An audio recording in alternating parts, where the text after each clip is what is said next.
How do I stop the video? Oh, nope.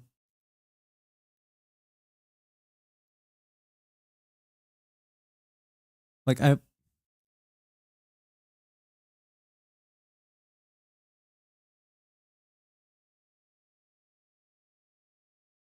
whatever. Okay, back on it. We are back. Oh, well, we are back in streaming our coding lessons every single Sunday. We are continuing on the track to learning more about coding. I know. We are still on HTML. I'm actually wondering, after you finish learning HTML, is it like, well, obviously then it's CSS and then it's JavaScript, but after that, to be fair, JavaScript is like part of HTML here. Hold up. I'll go.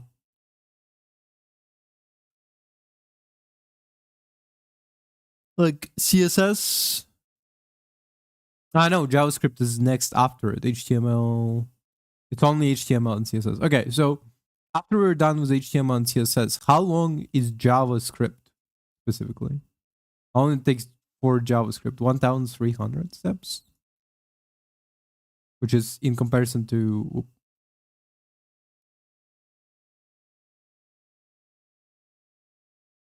Damn, fuck, it's harder to learn JavaScript. No, it is more difficult to learn. No. Um, I am curious more in this. And well, there's 1,000 steps in CSS as well. But I wonder if it's going to be more difficult or not. Like step after step after step. Anyway, we're continuing to learn HTML. Oh my god, ways to optimize media assets.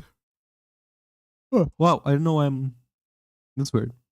There are three tools because like right before I started stream, I just like splashed cold water in my face, rubbed my body in olive oil, and that usually wakes me up, but not this time. There are three tools to consider when using media, such as images on your web pages, the size, the format, and compression. Wait, there are three tools to consider when using media, such as images on your web pages: the size, the format, and compression. Okay, we learned about format last lesson. Okay. Let's talk about size of your image first. When you are building a website, you'll often style images to display in specific size. For example, you might have image display at 640 by 480 resolution, as 640 represents the width. Yeah. When preparing your image, you want to scale it to about 640 to 480 size to match that styling. If you serve an image that is, but you are styling it to much smaller, you're requiring your users to download unnecessary data. A smaller resolution result in the smaller file size. Okay, so essentially the idea is that like if you have a large file like this, right? Like let's say it's like 100 gigs for this format, right? But like the size of the image gonna be like more than 3 times smaller, I think. Like it's gonna be like 3 times smaller, right? There's no point in having it like in having to download the entire image here if you can just have a smaller size. That's why is it for Twitch widgets where they like ask you to okay, give me like 3 different versions of the image. Give me like 3 different versions so that if you have like a phone versus a tablet versus whatever else, the size is different. The next thing, okay, the small file styles. The next thing to consider is your file format. Two of the most common file formats are PNG and GPG, but they are no longer the most ideal formats for serving images. Unless you need support for older browsers, you should consider using more optimized format like V. Is there even an old browser now? like for an older browser, I'm just wondering if there's even like a what Edge. No, Edge was before that. Before what the fuck was it called before Edge?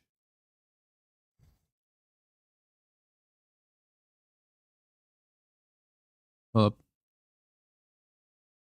Microsoft um Edge before rebrand. I guess I know. And it's Chromium based anyway. But it's 2019.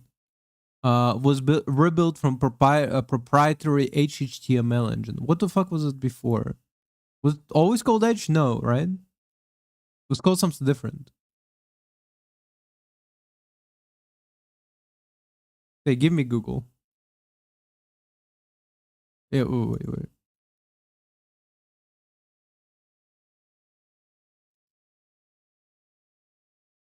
Internet Explorer, right? That's what it was called before. Before Edge, it was called Internet Explorer, and you can't even get Internet Explorer anymore. They rebranded anyway.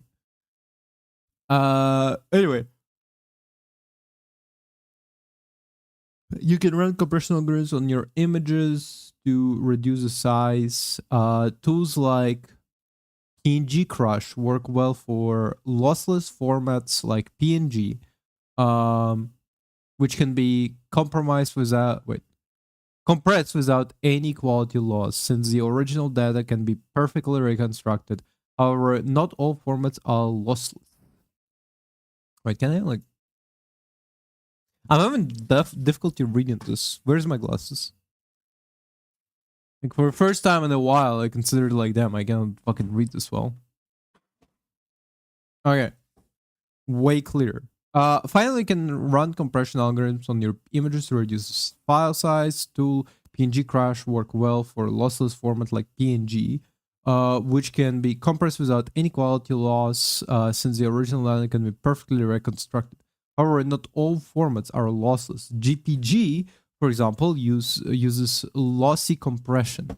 Each time GPG is resaved or recompressed, some image data is permanently discarded, resulting in degraded quality. You should keep all these things in mind when selecting the prepared images for your web pages.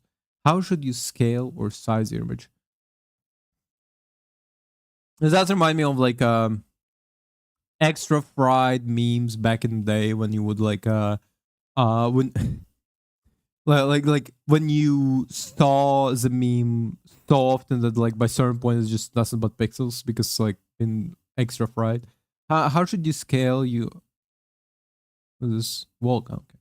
How should you scale or size your images? Your image should be smaller than the render size on the page. Your images should be larger than the render size on the page. Your images should be the same scale as the render size on the page. Doesn't matter size you'd like. Which is the following? It's not to be fair, as far as they're like saying it, it's not really a rule. It's more of like a recommendation. Which of the following is not a valid image file type? CSS, I think. Which file format uses lossy compression GPG? Yippee! What are different types of image licenses and how do they work? Images are considered intellectual properties. This means that they are protected by copyright regulation, most often belong to the creator. By the most often, well, I mean, I guess sometimes somebody can buy your shit.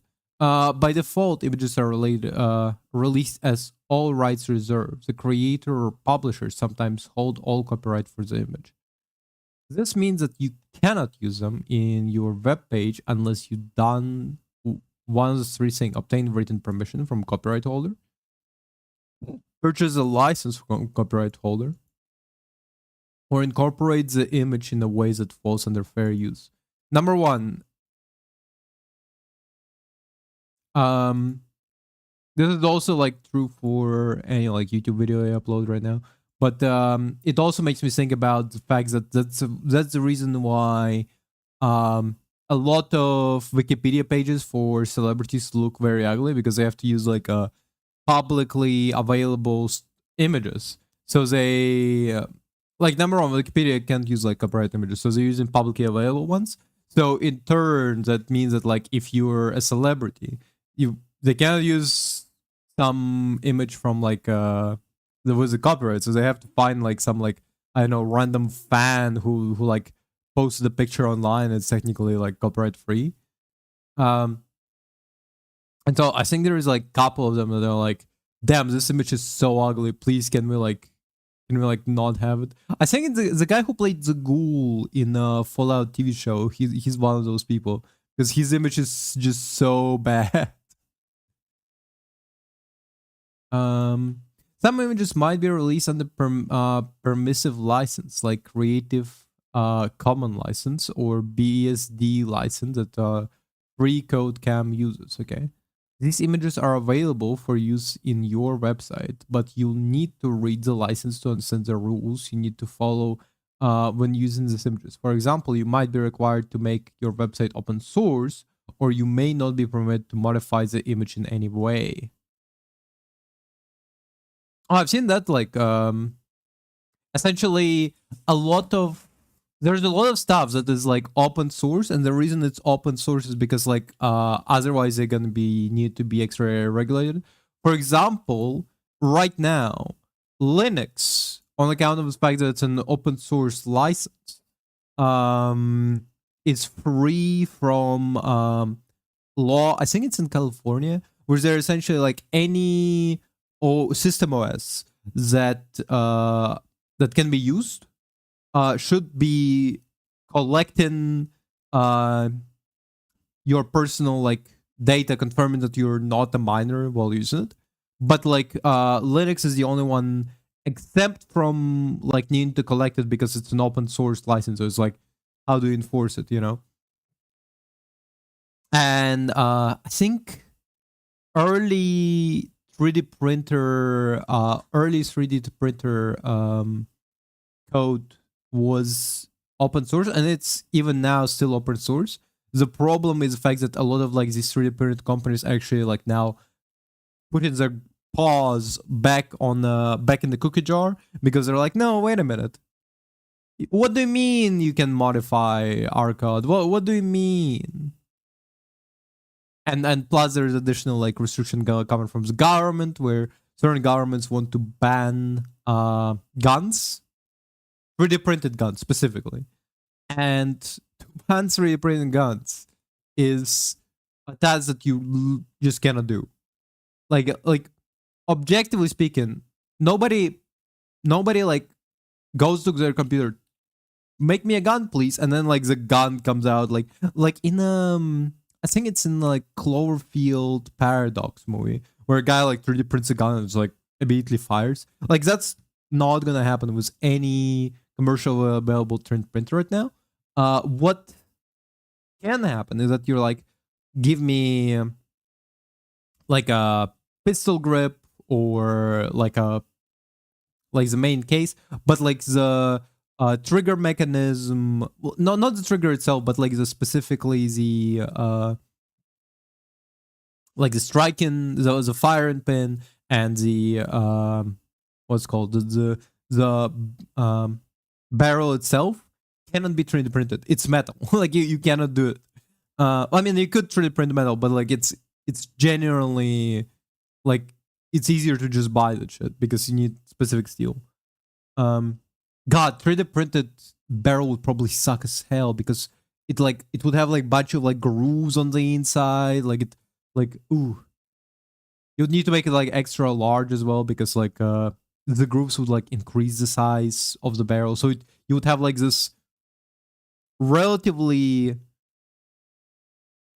fine looking piece of pipe essentially. But like inside of it is all raggedy. So like the bullet just constantly slows down. Comes out like shrapnel. Finally, some images may be released. Consider released to the public domain. An image under public domain has no copyright to it, and it's free to be used without any restrictions. Images licensed specifically under Creative Commons Zero license are considered public domain. Most search engines will allow you to filter image results by license. There are also sites like Pixabay and Unsplash. I need to maybe remember it for future, but which offer free to use images. Always be mindful of copyright and license when you use an image in your website. Was a default license for image? All rights reserved. Which license releases works to the public domain? What? Wait. Right. Creative Commons Zero. How can you? That's one. Okay. MIT. How can you find images that you are allowed to use? Search for images, Google, and use them freely. Use website with like use any image from social media. You can use any image as long as it's not watermarked. I feel like the Pixabay and Unsplash is somehow like paying them for this. There's no way. They're just like I feel like that's a very specific one, especially because they said like, oh, there's like what it's called. There are, because they essentially said like, oh, there are services like no services. There's a search engine that like allows you to just search by, most search engines allows you to search by like license, and then they're like, no, but this one specifically tells you. First, you need to understand how image works. Common image format like PNG, GPG are classified as raster formats. This essentially means that they are pixel based with the data tracking the color value in each pixel. Okay. A large downside of raster based raster based images is that they do not upscale well. If you ever try to make PNG larger, yeah. Okay. You may have seen that it becomes pixelated or blurry. Yep. I'm just thinking about like anytime like I had to use Photoshop and I'm like stretch and it's like, oh, that's not good. And SVG is a different kind of image. SVG stands for scalable vector graphic. Vector graphic tracks data based on the past and equations to plot points, lines, and curves. What this really means is that the vector graphic, like SVG, can be scaled to any size without impacting quality. SVG specifically have added benefit of storing data in XML. This means you can use them directly in your code as raw HTML with SVG element. It also means you can programmatically change the color of the image. To change smiley face to red, interactive editor change fill yellow to fill red. Okay.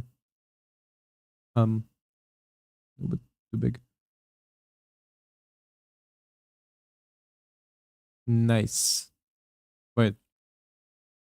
Am I crazy or change color? No, not the sorry. No, it's the same. I was like, did the smile change? And so it means you can also change this, for example, 5. Oh, oops. 5.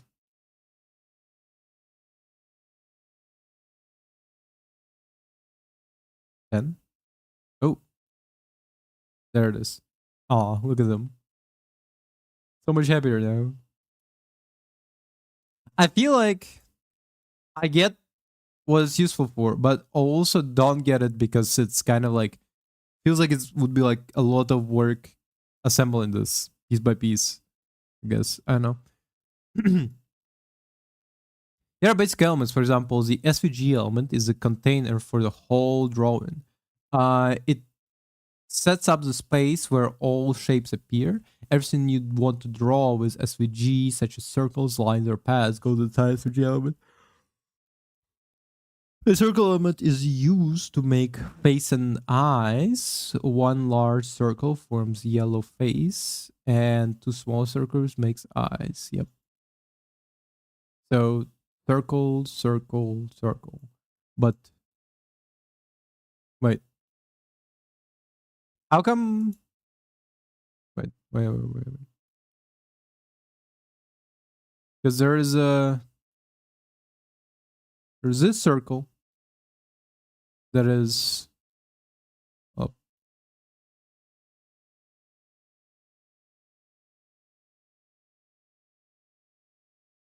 Okay, so this circle is outside circle. Okay, makes sense.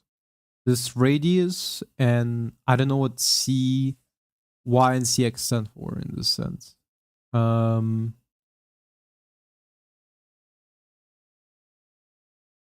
This circle is presumably eyes, I guess. Orange? I misspelled orange. No, it's one circle. Where's the other one?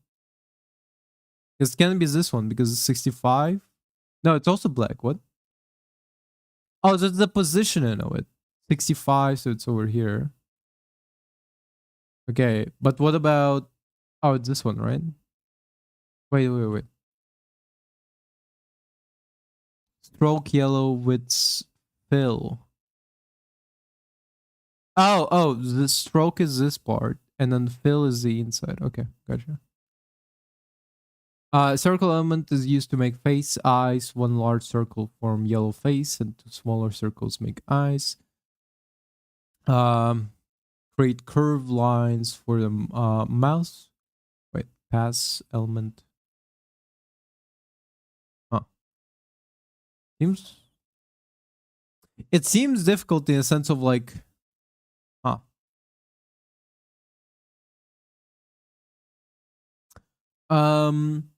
Here are a few more examples. To change color of any of the example updates the value of fill attribute named color like red, blue, and yellow.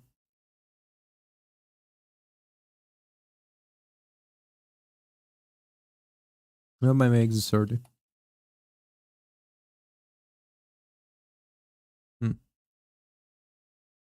Interesting. So when this is for icons, if you want to create a custom bullet points or add icons to your links to represent social media platform using SVG is the best approach. One of the most popular icon libraries, Font Awesome, uses SVG images for their icons. SVGs are also great for web page logos because they scale perfectly. They allow you to adapt your layout to any responsive design you need. Next time you have an SVG locally, try open it with text editor and playing with the code. What is raster image? Image which stores paths, image which stores call no.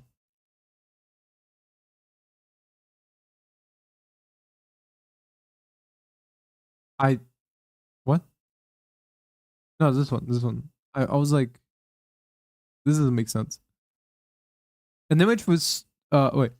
What is a vector image? Image which store paths, lines, points, and curves. Image which stores color data for each pixel. All image vector images. How do SVG data as binary hexadecimal? What? XML? Okay. Become a supporter. Yeah. Why am I so tired today? I'm so sleepy.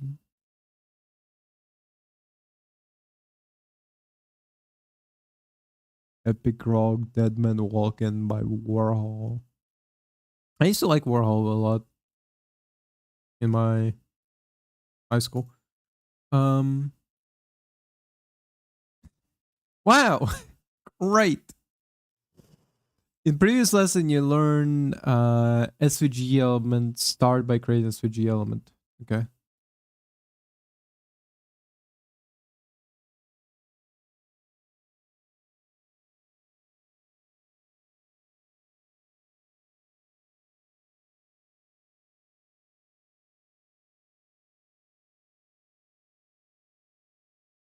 Oop. Okay. You should nest one pass element inside your SVG element to give the image shape. Create a pass element.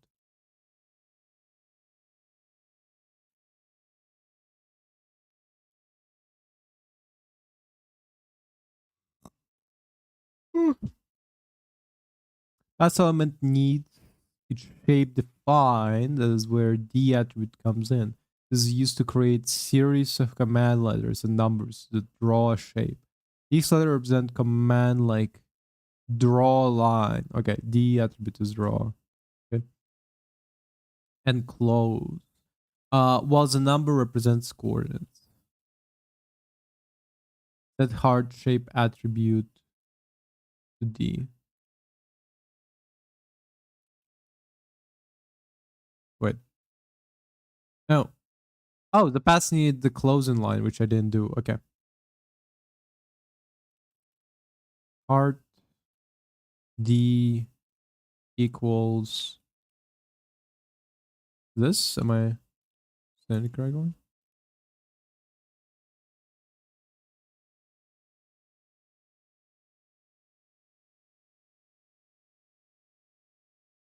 Oh, oh, yeah. I was right.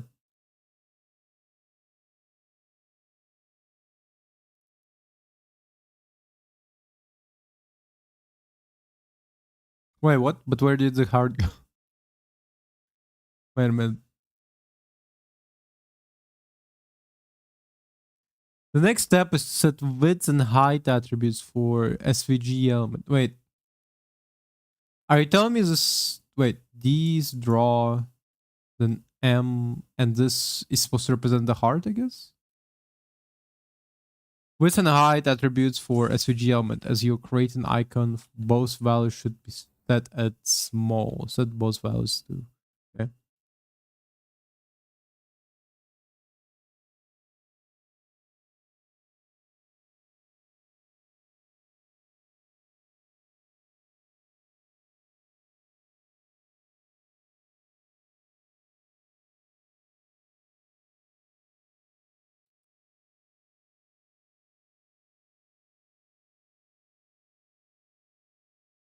Okay.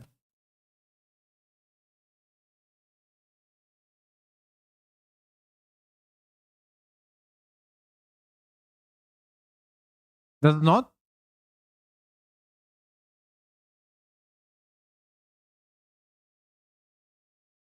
Oop.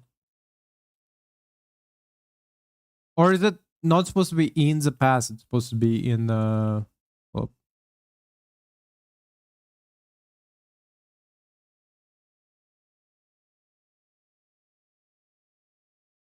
no, it can't be that.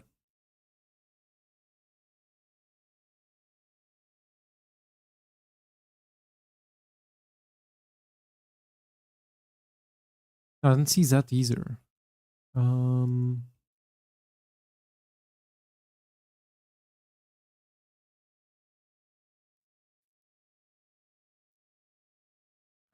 for the SVG, wait.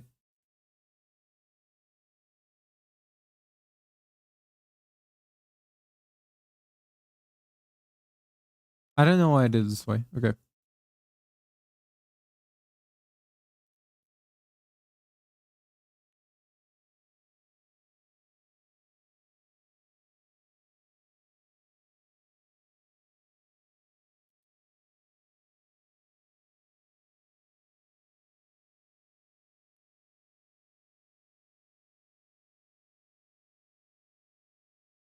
Okay. Okay. My bad. Didn't think about it. Now look at this example. SVG viewbox equals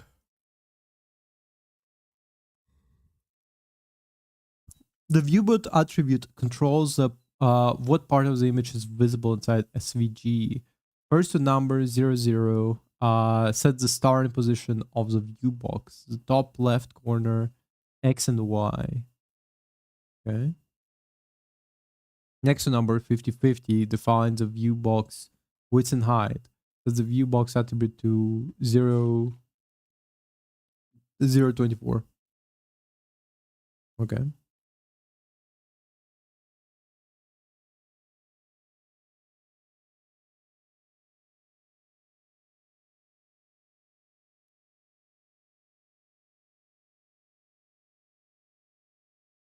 Yeah, but what did it change? So this one's 24 and viewbox is 24.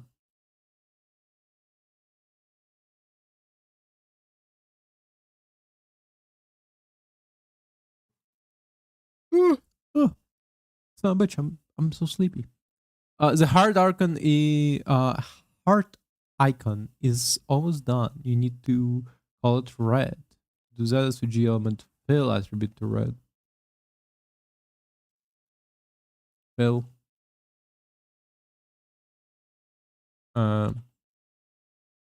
Red. Yippee! Done. That's all for one heart shape. Wow. Just upload an image, I swear to God. Is it easier to just upload an image? I guess it doesn't scale, but whatever. Or replace the element is now. You know what? Fuck it. Oh. What should I... Why do I have two of these? Ah, wait. No, they're both okay. I'm so sleepy that I'm considering giving myself an energy boost by down an entire can of energy drink. And ooh, wow. This one's been in the fridge for a long while. So it has bunch of it has just an absolute nightmarish amount. Let me grab a straw.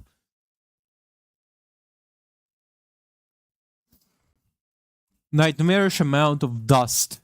Just, do you know how hard it is to get something dusty in the fridge? I also don't know why I have two tropical guavas. Like, I get why I would have energy drinks in the in my fridge. I bought a bunch of them a while ago, but like why two tropical guavas? Like I usually like to keep like one of each, not like two of one.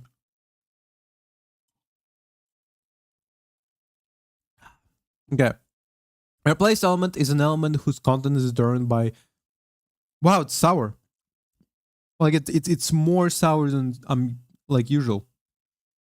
Replace what are replaced elements and what are some examples? A replaced element is an element whose content is determined by external resource rather than CSS itself. CSS or cascading style sheet is used to add style to a web page. Common example of replaced element include an image, iframe, and a video element. With replaced elements, you can control the position or layout of an element, but your CSS cannot directly modify the content of an element. This might be easier to explain with some examples. Consider the image element, which embeds an image on your web page. Descriptive text. The element itself is replaced with external objects. The image, your CSS can control things like the object, the image. Your CSS can control things like positioning of the image or apply filter to it, but you can't actually modify the image itself. A more robust example will be the iframe element, which embeds an external site on your web page. Okay, so this YouTube link. Okay, that explains it. So like you can modify the video, but you can, it's like constantly gonna be a link.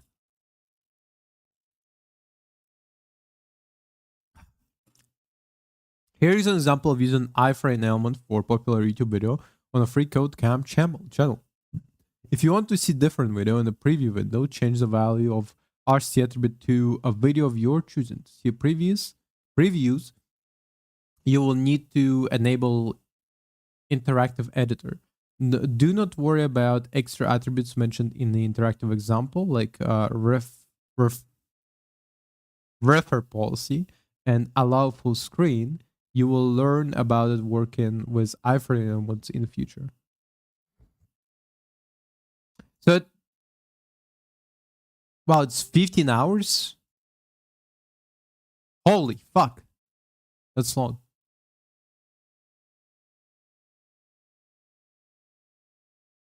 Oh, I actually know exactly the image I'm thinking about to put in here. Hold up. There it is. Like, I don't even need to... For the reason, I watched it once on this laptop and it's forever getting recommended to me. Fucking insane. Hold up. Or it skips. Hold up. Wow, that is a large amount of title.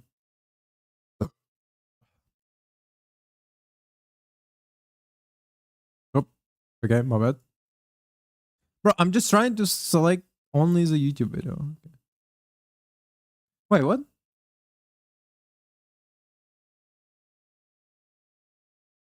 Hello? Reload?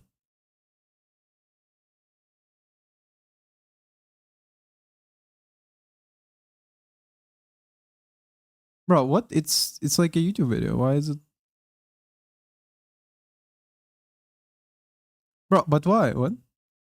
YouTube.com refused to connect. The fuck? Yeah, fuck me, I guess. Yeah, what about this one then?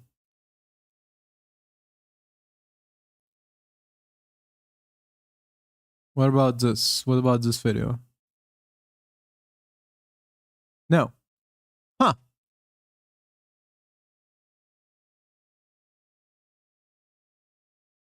But why? And actually were like, oh, you can change it to anything you want, but it didn't work.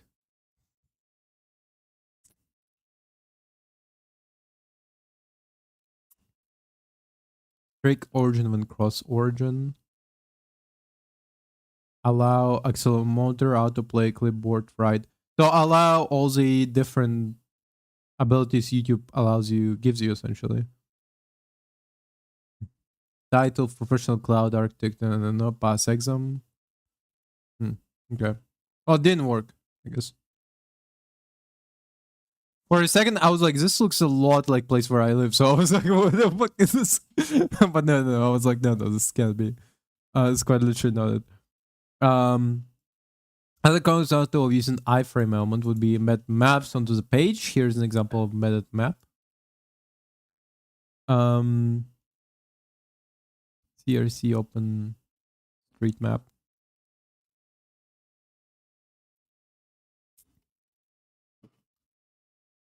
Oh yeah, they always all of these websites whenever they're using some map, they're always using some open source street maps, right? They're not using any. Well, can I zoom in on my previously my house? They never use like Google for example. Oh, this is where I used to live. Was I on? No, Vishneva is already here. So Juliane, Juliavska. You know the weirdest thing? They fucking renamed the street that I was living on. The point where like whenever I search it up, they're like, oh, you mean this one? And it's like the wrong name, and I'm like, fuck. Like I'm not against it in principle because my street apparently was named after like some Soviet guy, which is very surprising because it's like it was called Joliva, which you would assume would be it's like it could be translated to what do like little nuts? I forget their name. Like there is like it could be like translated to like essentially like specific like type of nut. I forget its name. Like the shit that Scroll in the Ice Age was constantly like searching for. I forgot the name. But like turns out no, it was the name of a guy, which was funnier actually. Because like no, I don't think anybody saw that this was like a name after a guy. Yeah, I can't find him. Find the place where I used to live. By the way, I know this is this mountain, which it's not a good mountain. So I'm not gonna lie, that's a bad place. That's where when Nazis invaded, they took a bunch of Jews there. Um, wait.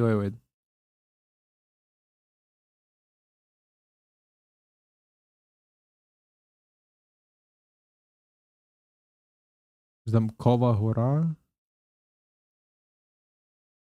Shikavice.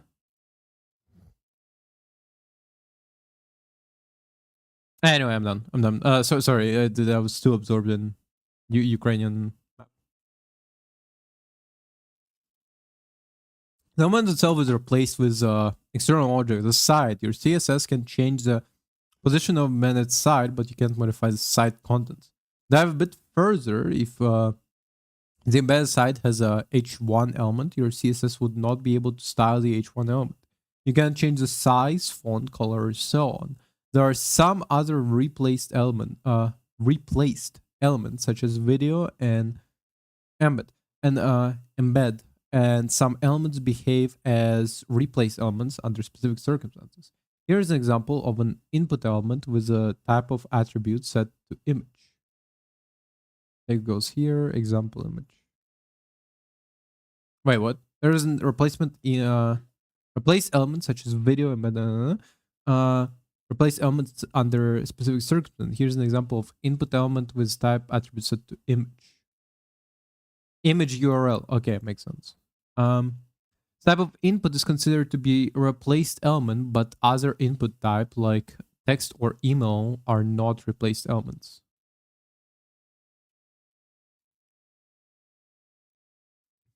Types like text and or email. What can you style in replaced elements? Layout or position, I think. Color or specific text, no. What does replaced element replace with? External object. Which of these is replaced elements? Iframe. Yippee!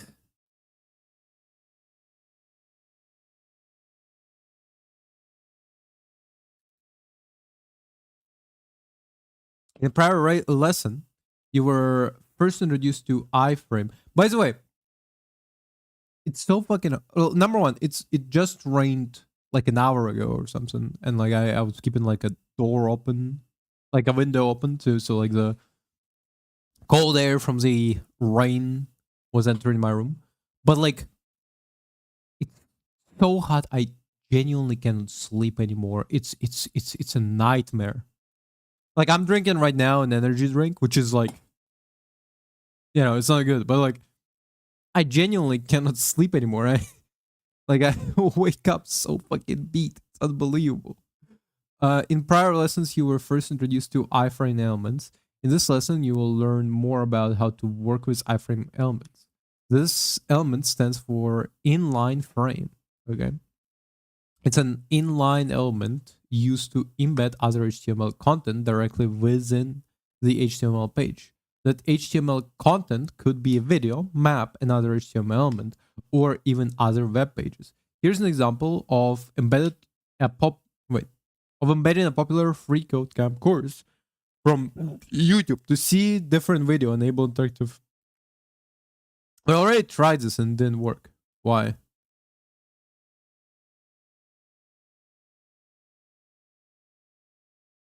Is it this? Is this what's fucking up?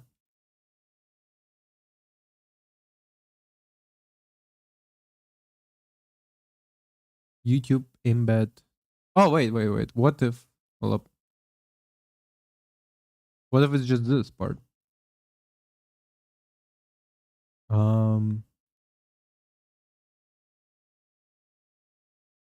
Here's the thing. I just don't know which one I can replace and can't replace.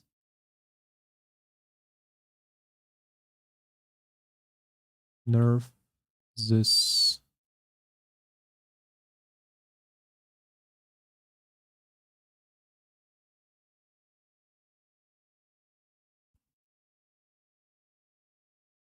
Bro, allow me to select the fucking thing.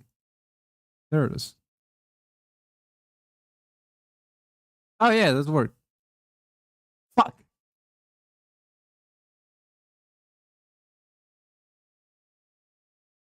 Okay, I genuinely don't know what you need to change in order.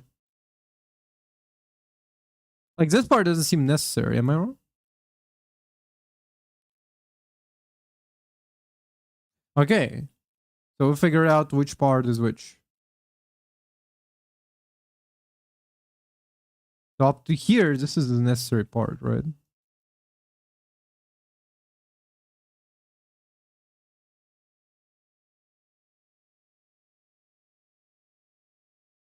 Question mark. Yo, okay, so that's how it works. Yo, that makes sense. Well, it doesn't make sense. I don't know what this stands for. I don't know what this is supposed to be. But the video I wanted to show is this one.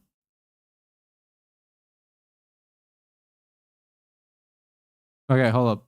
I watched it. Like I sent it to a friend once.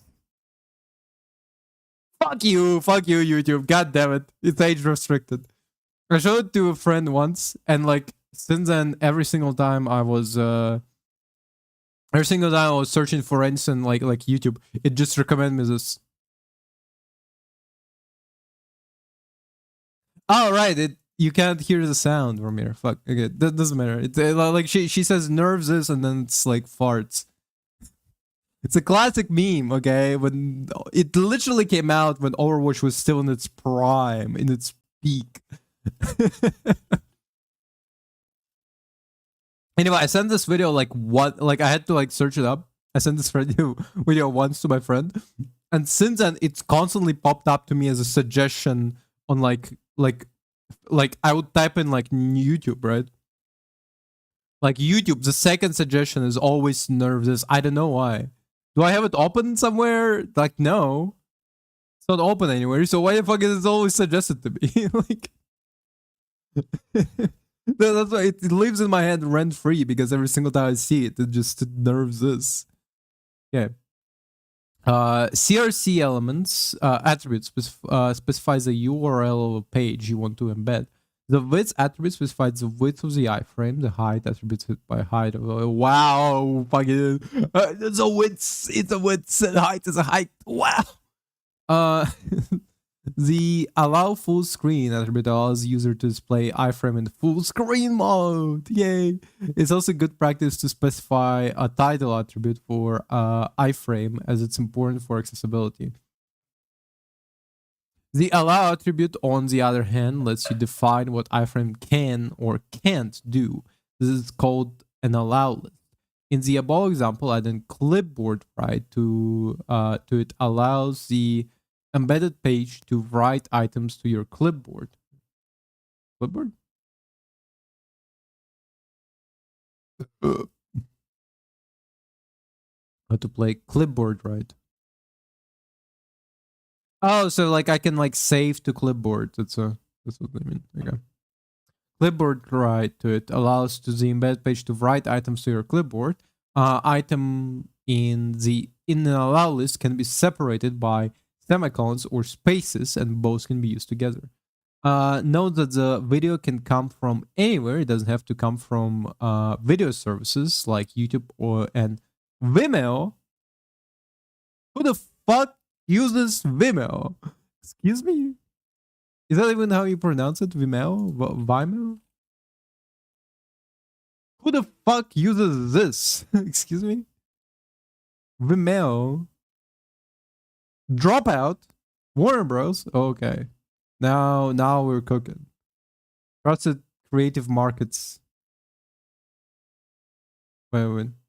Customizable video hosting, ad-free, HD, fast, secure, record, capture, and share quickly. Shit, might be good actually. Vimeo on the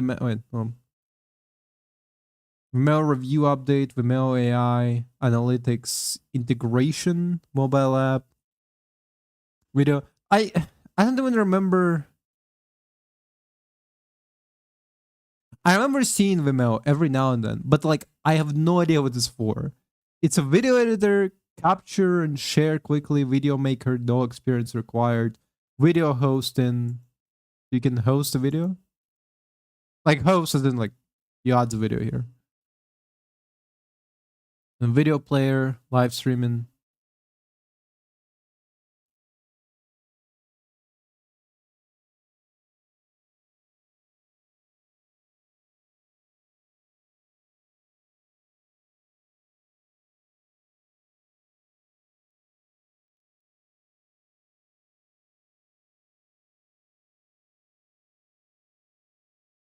My music was way louder than this guy, so I had to like mute it.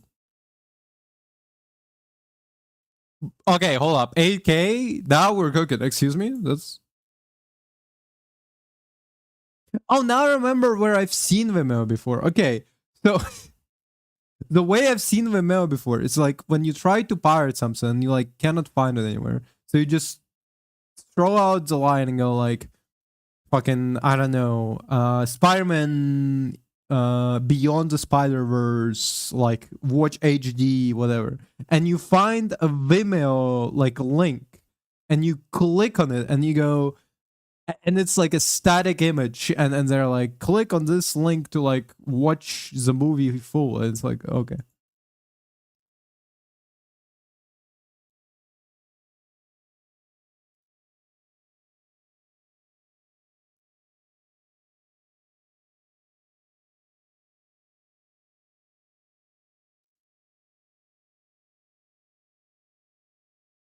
Can I speed up just 2K? Okay, excuse me, but like 2K and 4K quality is a fucking flex. YouTube doesn't let me go beyond 140 1480p for the fucking streaming quality. 4K is fucking insane.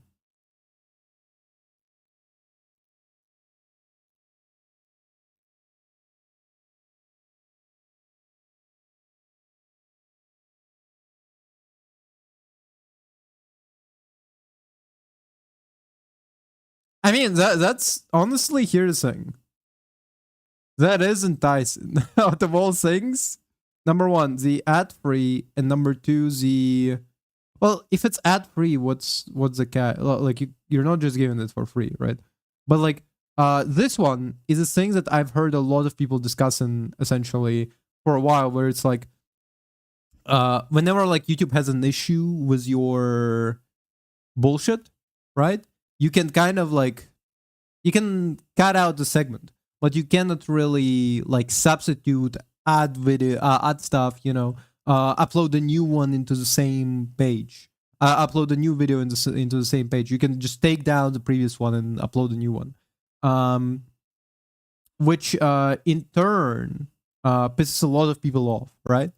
And like the and like this is a big like, ooh, this is cool. Like you can keep the same link, the same like it counts as the same video, but like you can upload a new thing. Very cool. But does anybody actually use Vimeo? Vimeo? Vimeo versus YouTube. Ad free view and replace video on same URL. I add description, titles, chapters. That's not what? That's not a positive. SEO optimized video describing titles and chapters with Vimeo AI is something very positive. Plus, YouTube is trying to do this right now. Custom player design is pretty cool. HIPAA compliance, mitigate risk of non-compliance with our HIPAA compliant. I have no idea what this means. Customize let gen forms. Create custom forms within your video to capture contact info and collect leads for what? I don't know. The SEO optimized. Oh, search engine optimization. Okay, search engine optimized embedded code helps boost search ranking, keep visitors on the page. 1 GB search creation and editing, unlimited screen record and share and embedding.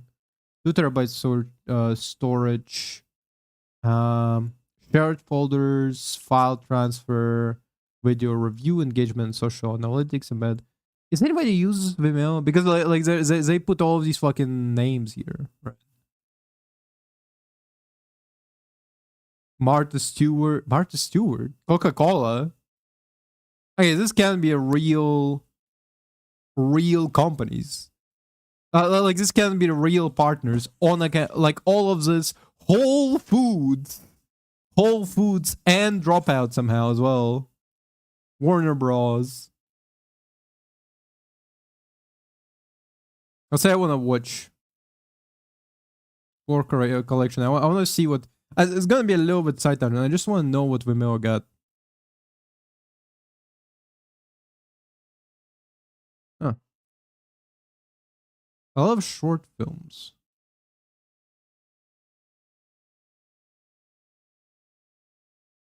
I think I've seen this one somehow. I don't know how. I mean, to be fair, a lot of short films have this like title, fucking awards, you know, and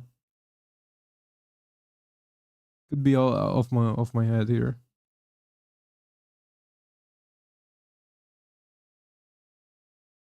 Hmm.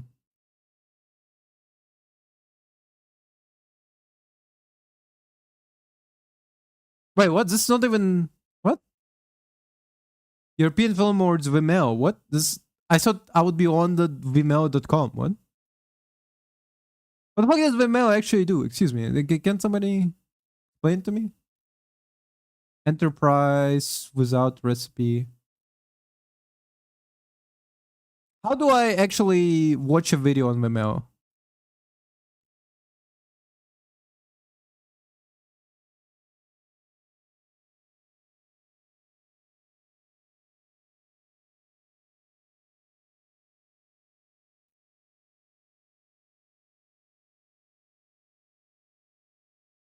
How do for a second I thought it was one of the guys from the movies, the horror movies thing.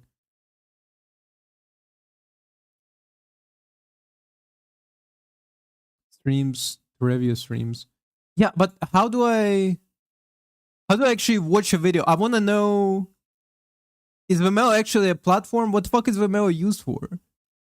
Are they just hosting the websites and like you make your own? Wait, is that what they are? Is that what they are? They're essentially just a video hosting website and your simple screen recording in your browser. Okay, fine.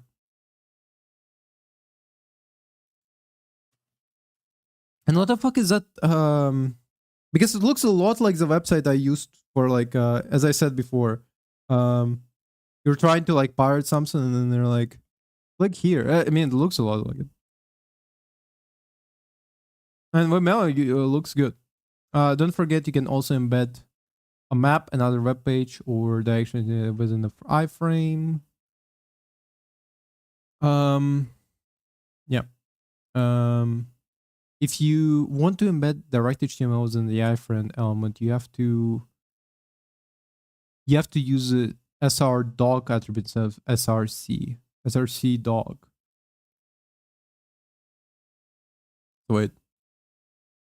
This is a link to the website. Map of Laos area, Nigeria. Solid black. No one. What's this one? Border. Okay. Where is now? I finally find out where Nigeria is. Right here. Chad is spelled like this. To Chad. Oh, that's cool. Sorry, I just really like this writing system. Whatever the fuck this is. Like never seen this writing system anywhere else. This is fantastic. I have no idea what country this is, but great writing system. I don't mean this as a joke even. I'm like actually like I want to learn more about whatever this writing system is. Yeah, what's high title? Instead of CRC. What does iframe mean to international in inline frame? Which attribute of iframe element specifies the location of what you want to embed? URL. I think. Yeah, a URL. Of the iframe element, do you use instead of CRC? Whoop, doc. Whoop, what's wrong? CRC? Wait. Specifies the location frame border. No? Wait. Frame border?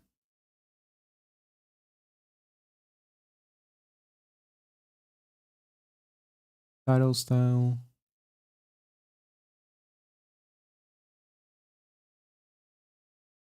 No, I think it's just CRC. I was wrong. My bad. Okay.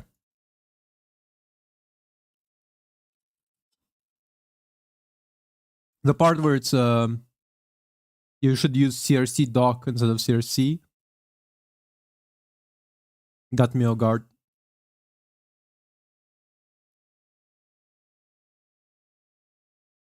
I wish I didn't like here's the thing, I'm pretty sure I can just click on one of these instead.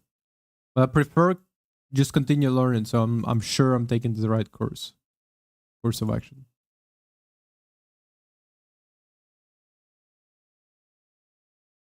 Hello? Okay, finally. Took a while to load. That's weird. Iframe video display. How do you embed videos onto your page using?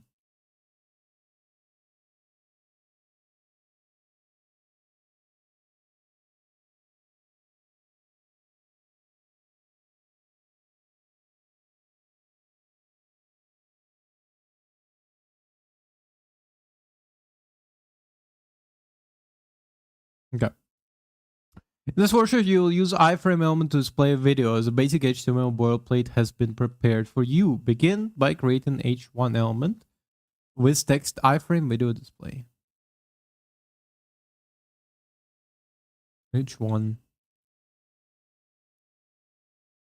H1.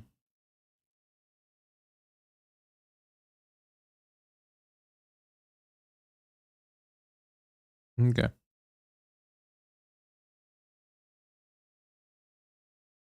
Now create iframe element. Don't put anything in it.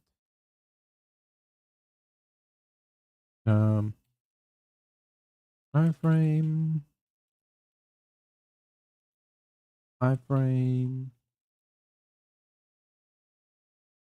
Nice. In the first lesson of iframe element, you learned it's replaced elements just like image. Wait. That means it can also take the width height properties to determine how wide. Okay. Sorry about that. I had a burp. I'm drinking a fucking energy drink right now as we speak. The fire did prevent me from yawning, which is pretty good.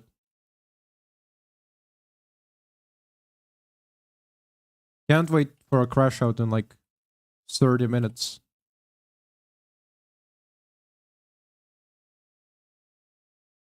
It's fine that I just copy and paste it.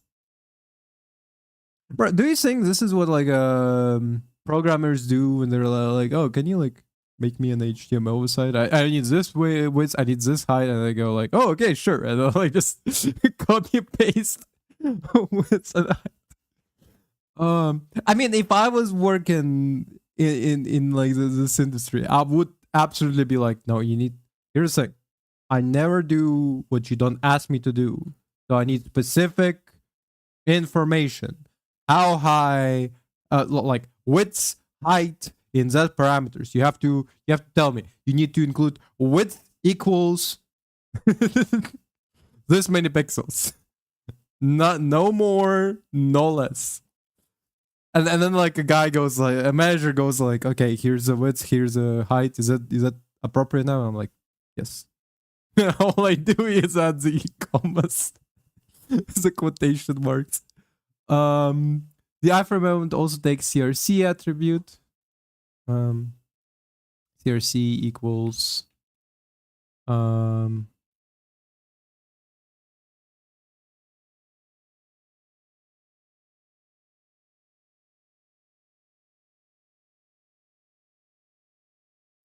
It's weird. It works without the commas, but like I wanna add the commas just for a good practice.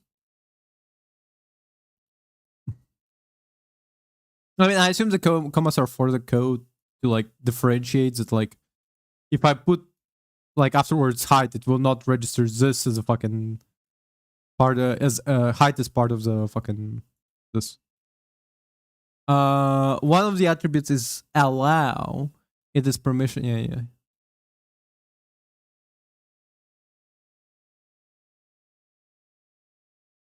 Right. I need some music. Otherwise, my fucking.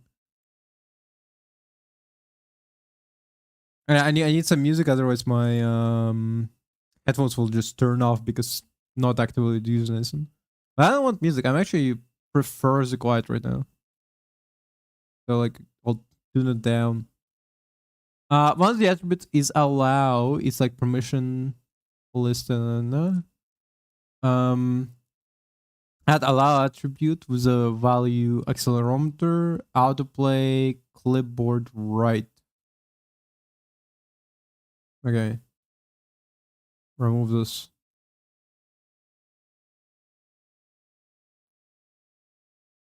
Yeah.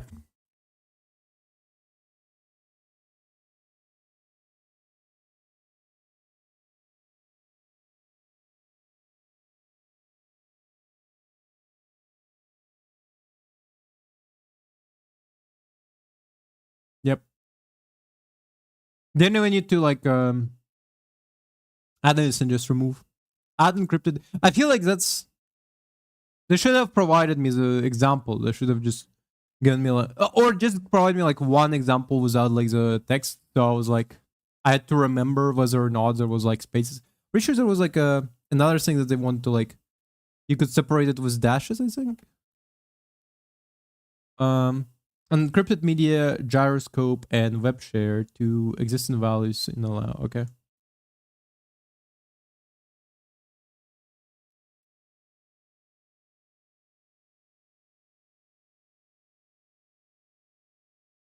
Nice.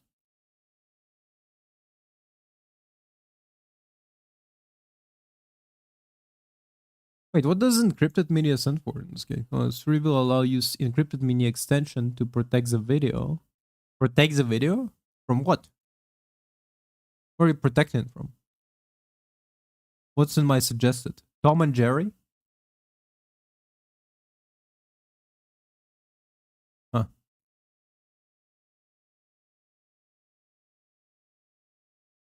I don't think these are my recommended, I'm not gonna lie.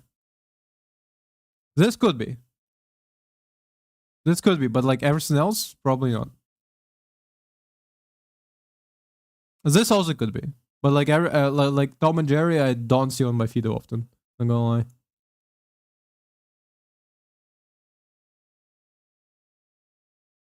The next attribute you'll add is refer policy. It is rules that determines how much detail you share when your page connect to another page. Attribute is set to strict origin when cross origin.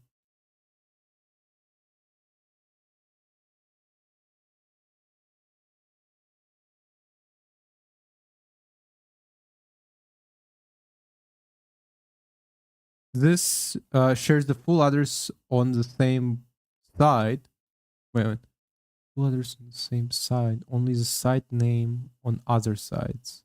And nothing on insecure. Wait, what? Huh? I don't know what it means. I genuinely like I need explanation for what that means. Like is it like anti I don't get it.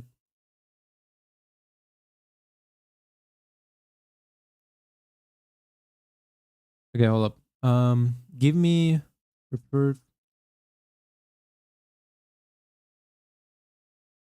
meaning. I need more explanation. Refer policy is the default security setting in modern browser that balances privacy with functionality by controlling what information is sent in the refer header. Under this policy, the browser sends full URL, origin, path, and query string for the same urgent requests. Origin only. Scheme host and port for cross-origin requests where the security level remains the same. No refer information for cross-origin requests that involves protocol downgrade. This approach prevents the leakage of sensitive data such as session tokens or private URL paths to third-party sites while still allowing your own site to receive complete referral data to internal analytics in the backend.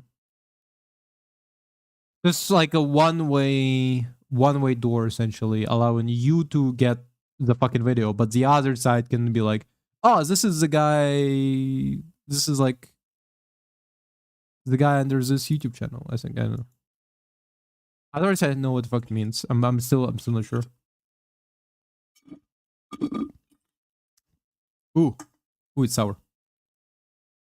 Last but not least, the attributes you will add is allow full screen. It implies allows video to be viewed full screen. Wait, as an attribute, not as a. I can't even.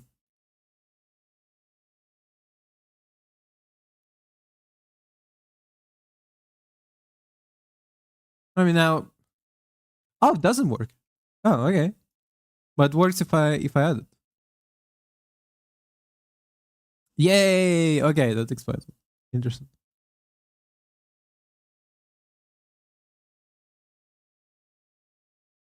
Oh.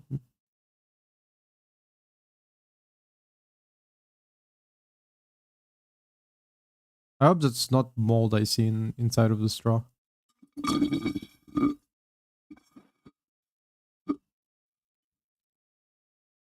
Nah, it can't be mold. I was drinking from it the entire time and it just disappeared. Probably doesn't. Moldy fucking straw. Build an app that is functionally similar to this example project. It's not really an app, it's a website, but sure.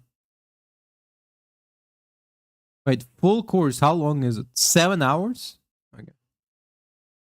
Probably gonna crash in 2 lessons. Build an app that is functionally similar to this example project. Try not to copy the example project, give it your own personal style. Objective, full user stories below and get all tests to pass complete lab. You should have main element. So head, meta character set, title, video, compile, file, tiled, head. As only child of body element, okay?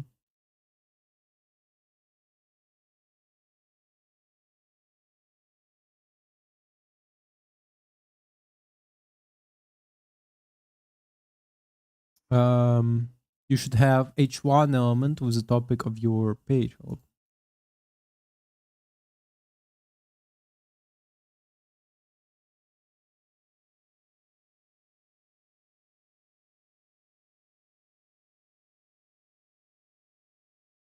You should have paragraph introducing the topic of your page below your h1. Okay, well.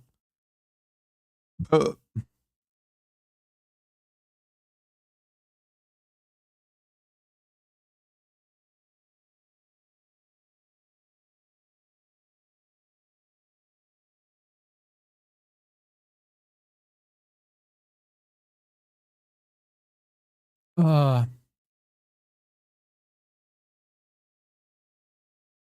you should have paragraph introducing the topic. You should have 3 section elements below your first paragraph section. Yeah. Each section should contain an h2 element. Oh.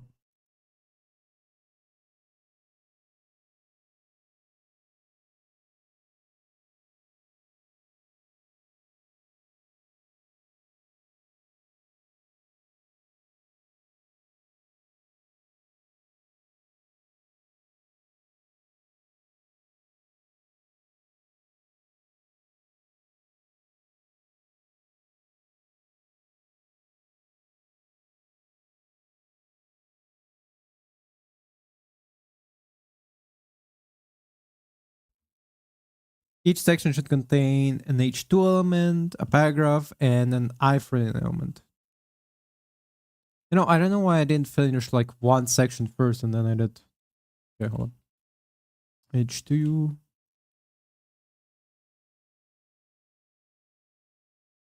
Paragraph P1, just P.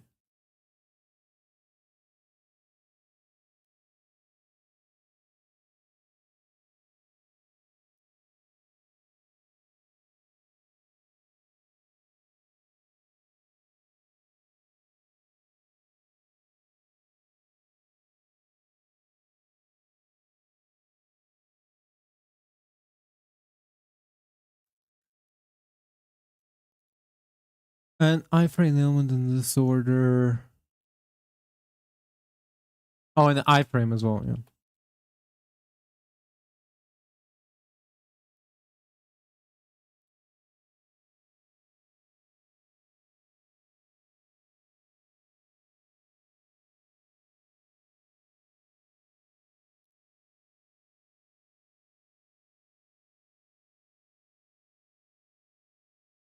The fuck?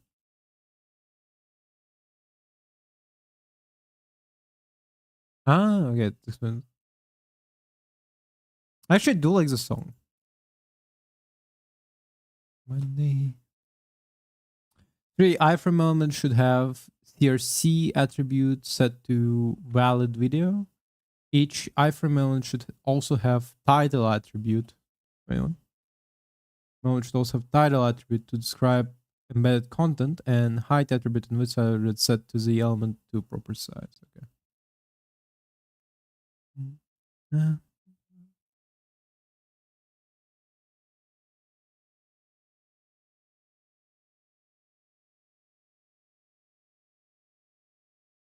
Title.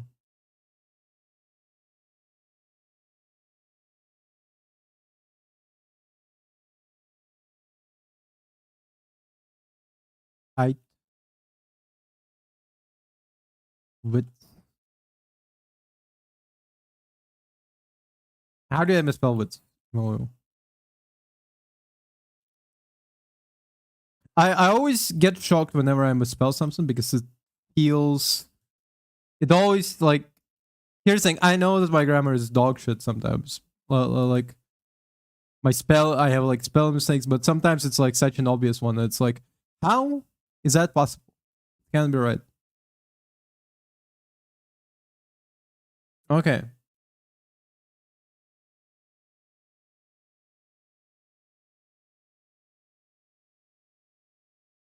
Seems like it's working. You should have main element inside body element. Got it. Actually, just check my code. I'm gonna label what's wrong. You should have an H1 element with topic of your page inside the main page. Yeah, I have it. H1 element was topic of your page.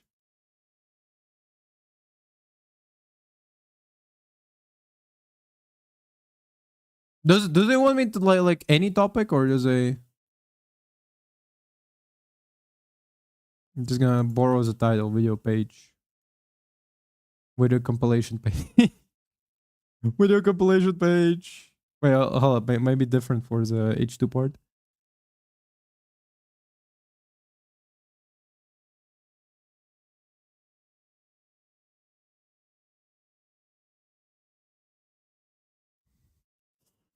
It's I am Groot bullshit going on right now. Like just video compilation page, video compilation page, video compilation page, video compilation page.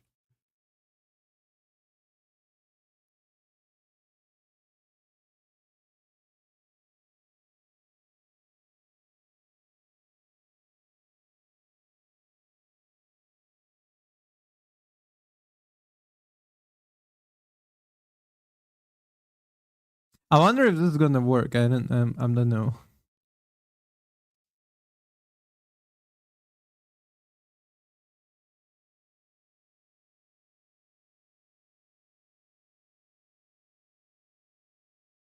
Um,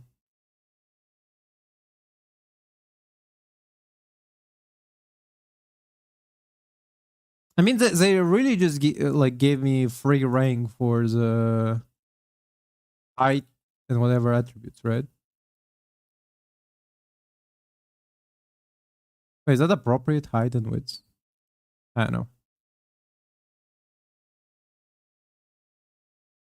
Where's width? Wait, did I make the height taller? Oh, my bad.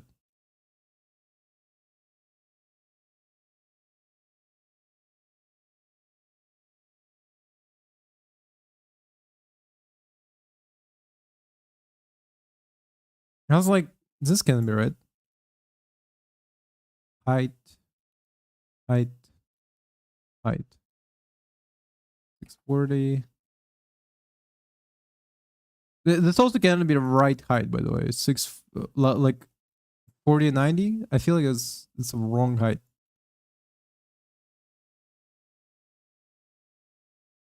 Check. Yo, that actually worked. I gotta believe it.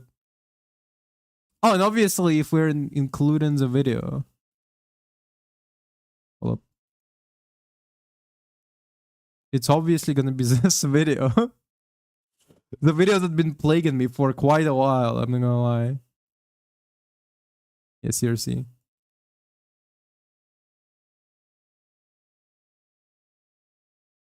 Yeah. Refuse to connect, huh? What did I do wrong for it not to work?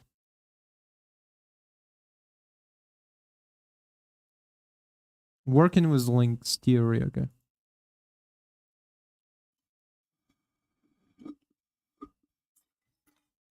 Okay. I do need to throw away all the cans I have in here. It's fucking unbelievable. Yeah. Ref, free comb, target, blank, free visit, code camp. Yeah, I have seen target attribute. Yeah. Yeah. Sorry, there's a fly right now on my wall. Not anymore. Okay. You may have seen the target attribute on anchor elements or links. This important attribute tells the browser where to open URL for anchor element. Enables the interactive editor, click link. Yeah. It just makes a blank page and then there are 4 important possible values for this attribute. Note that each value is preceded by an underscore. The first value is self, which is default value. This opens a link in the current browsing contents, in which case this will be current tab or when. Okay, so it just immediately opens in here. Blank, which opens a link in a new browsing context. Typically, this will open a new tab, but some users might configure their browsers to open a new window instead. Third value is parent, which opens a link in the parent of the current context. For example, if your website has iframe, a parent value in that iframe would open where in that iframe would open in your website's tab window, not in the embedded frame. A parent value in the iframe would open in your website tab. Okay, not an embedded frame. So it again opens in your here. The fourth value is top. Second value is bottom. No. Top, which opens a link in the topmost browsing context, sings a parent of the parent. This is similar to a parent, but the link will always open in the full browser tab window, even for nested embedded frames. Okay. There's a fifth value called unfenced top, which is currently used for experimental fenced frame API. At the time of this lesson, you probably won't have a reason to use this one yet. Selecting the right target value to control where your users end up is important considering when creating a website.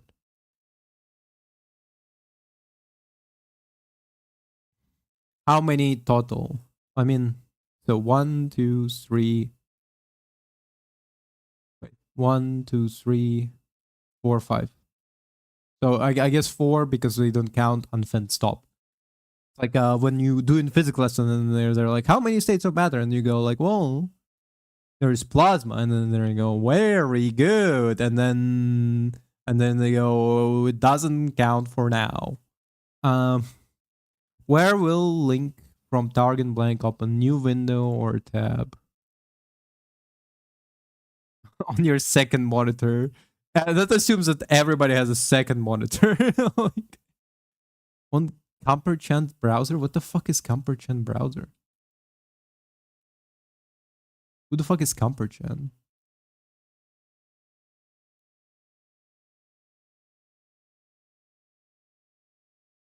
Free code.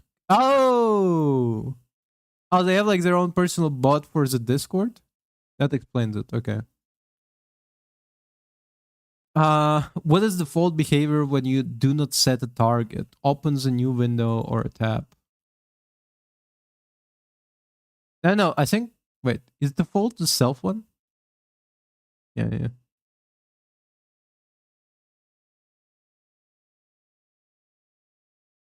What is this? Oh, every breath you take. Yeah. Passes strings. I can't read while also listen to music steadily. A pass is a string that specifies the location of a file or directory in the file system. In a web development pass-led developers link to resources like images, style sheets, script, and other web pages. They're absolute and relative paths. Both are essential when specifying file location within the file system. Let's look at the two so you can decide which one of them to use and when. An absolute path is completely linked to a resource. It starts from a root directory, includes every other directory, and finally the file name and extensions. The root directory refers to the top level directory or folder in the hierarchy.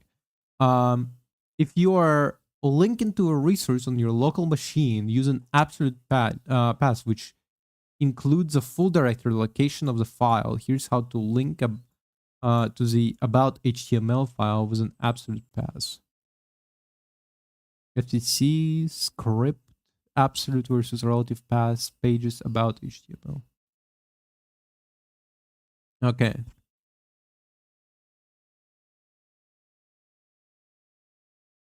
It looks like this because we are starting from the root and going into the folder called users, then into a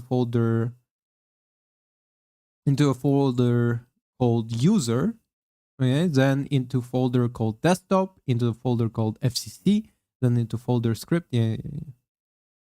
This does remind me. Was it like a politician in the US who linked an image by like grabbing like this essentially? Like he grabbed like a link to a file on his PC and like input it into like a tweet and like send it, and like look at this photo, and it's like and it was like supposed to be like important photo, and it's like look at this photo, and it's like just a link to his computer like in a folder called porn or something, you know. And everybody's like, how do you know enough about technology to link something to a folder on your PC, but not enough to know that like there is a specific icon you have to link, like a specific icon you have to click. An absolute URL is complete address used to access a resource. It includes the protocol, which could be HTTP, HTTPS, and file. Okay.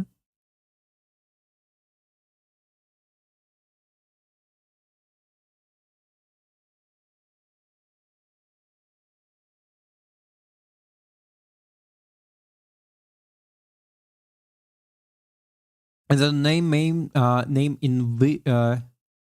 if the resource is on the web.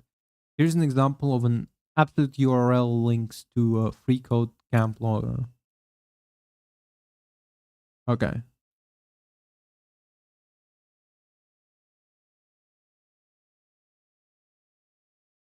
Wait, what's the I mean, we learned this already, kind of, but like we just they already explained that href how it follows.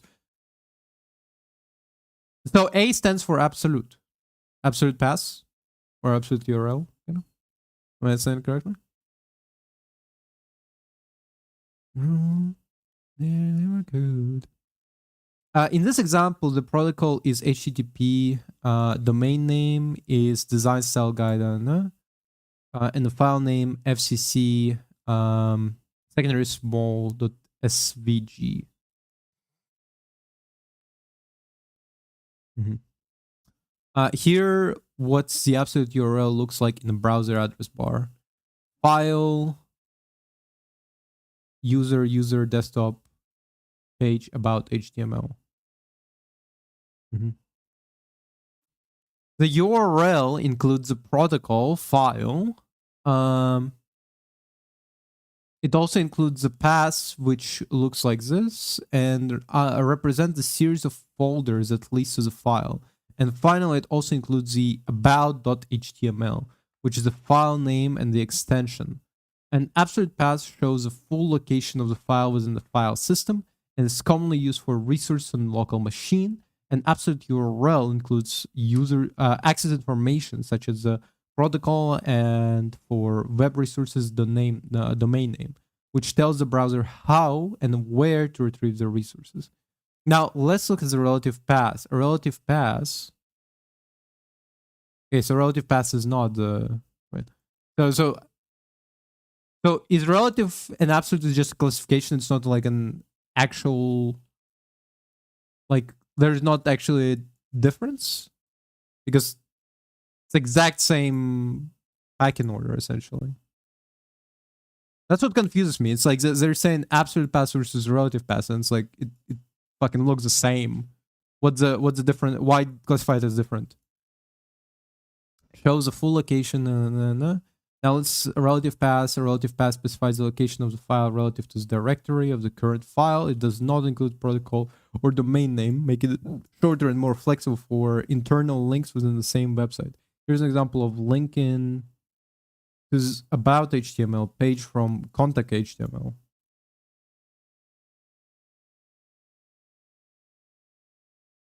Page, both of which are in the same folder. That one. So imagine you are on contact HTML page, and because the about HTML page is in the same place, you simply get the file name. This is an example of using relative file paths. Huh? What? So which should you use when an absolute path or an absolute URL or relative path? Here are the rules you should follow. Use absolute paths when you want to reference a resource from fixed location, such as from root of your site or known directory on your local machine. Use URL when linking resources hosted on external website. But the example code doesn't look that different. So I don't know what's the difference between absolute pass and the relative pass is anymore.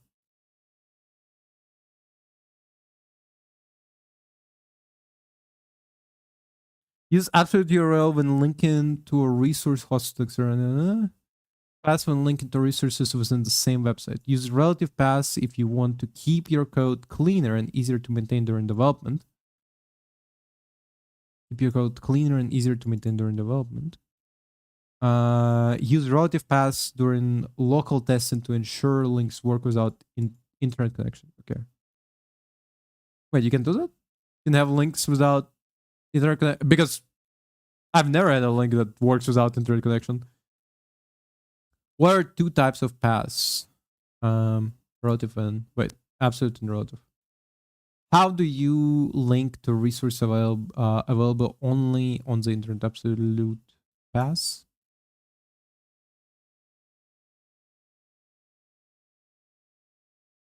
I mean, kind of both relative and absolute paths. Which protocol is used for an absolute URL on a local machine? And I don't know if like URL separate It's either this or these two specifically. Which protocol is used for absolute URL on local machine?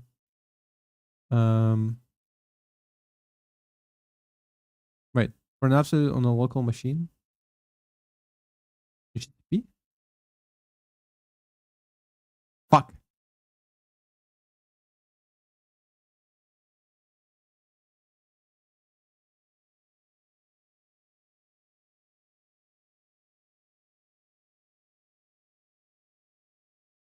Really? Huh. No, but didn't it say use relative paths during local testing to ensure links work even without an internet connection?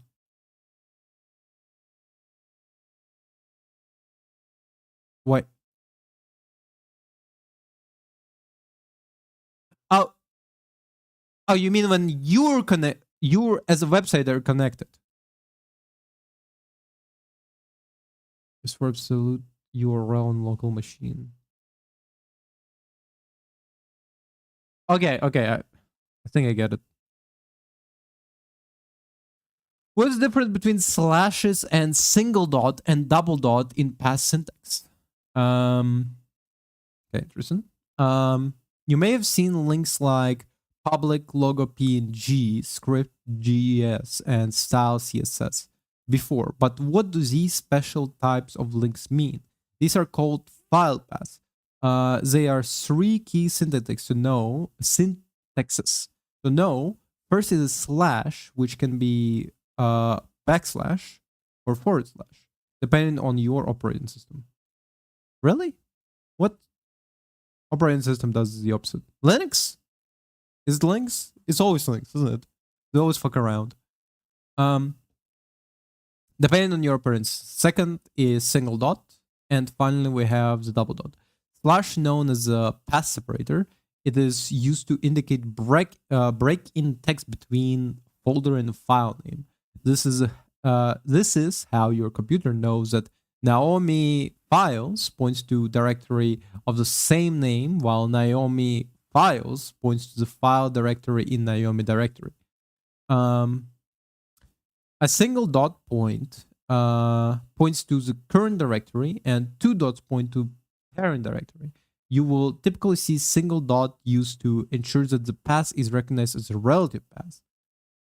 Okay, now there explains the relative path. Okay, remember that you learned in previous lesson about the relative versus absolute paths before. Double dots, however, are much more common to access files outside of current working directory. For example, given this tree, my app, public, favicon, crc, index csc. If your public index file needs to load the favicon icon file, you would use relative paths with single dot to access current directory, public, favicon. Okay. If your public index HTML, I feel like this needs to be explained before you explain to me that there is a relative path, because I actually didn't understand the relative path until I got this part. If your public index HTML file needs to load index CSS, two dots, right? You would use relative paths with double dots. Yeah, to navigate to the parent my app directory first, and crc's directory, and finally your file. Okay, so essentially the dot is backtrack, right? Kind of like in public index you backtrack one from index and immediately to favicon. Okay, so it's dot favicon. But then if it's index to css, you backtrack once index, then another time public, and then you have to go crc index. Okay, I got it. Which option is absolute pass? I think, for sure. Which option relative pass to a current directory? One dot. Which option is relative pass to the parent directory? Two dots. Yippee! Okay. Huh. This is interesting. This is interesting. This got me this got me curious at the very least about um hmm. The more I learning about this, the more I'm thinking about every time I've met essentially this thing in the wild, right? Because obviously as like a internet user, you would meet this stuff in the wild, like meet the stuff in the wild kind of. And like it makes me think about every single time you like met like the link. For example, the embedded links to like play YouTube videos. That's what you met probably on like apps like WhatsApp, right? Because it's actually really fucked up. Most your apps are not apps; they're just like essentially browser extensions.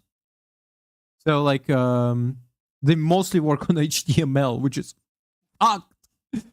Uh, why do I even have you as an app if you're essentially a glorified browser extension?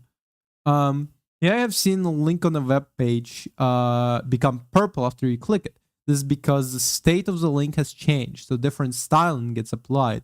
There are 5 different states the link can be. The first is the default state, which is a link. Link. Princess Zelda link. Amy feeds me, and I'm her loving man. Here's the thing: I for a while saw that this song was sung by a woman because of how high up the man's voice here is. Crazy. I had a couple of songs like that where I saw it was like either like a woman. I saw like, oh, this is a woman because it's high up, and it's like, no, it's a guy. And then like another one where it's like a I saw it's a man, and then I saw it's a man, and then it's turned out no, it's a woman because I didn't realize it's a woman could have that low of a voice. The state represents the link which user has not visited, click, or interacted with yet. You can think of the state as providing the base style for all links on your page. The other state built on top of it. Enable the interactive editor. Take a look. Target blank. Revisit code camp. Oh, but it doesn't have state, which is a link. But it doesn't have state.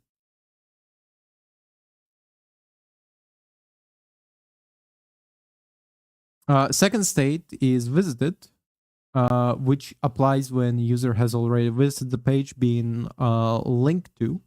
By default, this turns the link purple, but you can leverage CSS to provide a different visual indicator to the user. This is helpful to let someone know they have already read a portion of your documentation, or that the site is one they can trust because they have used it before. Click on the link in the preview window and it sees that with the link changes to the color brown. To see the previews, you will need to enable interactive. Well, maybe I need to like load it, I guess. Oh yeah, it is brown. You know what I would like? To make it struck out. You know, like make it like a dash through. Probably will learn by certain point how to do this. But like it feels it would feel useful. Kind of reddish in here. Raspberry red. In the murder machine. They say the teenager scares the living shit out of me. They could kill us as long as someone will bleed. Can you close or strike a violent pose? And we will leave you alone, but not me. Click on the link preview window. Link changes to brown. How do we do this? So is it style sheet style SSS? I guess. Some CSS has been provided for interaction changed in link styles. Don't worry about trying to unset CC. Don't you worry your pretty little head. CSC not gonna touch you. Third state is hover. The state applies when the user is hovering their cursor over a link. State is helpful, providing extra.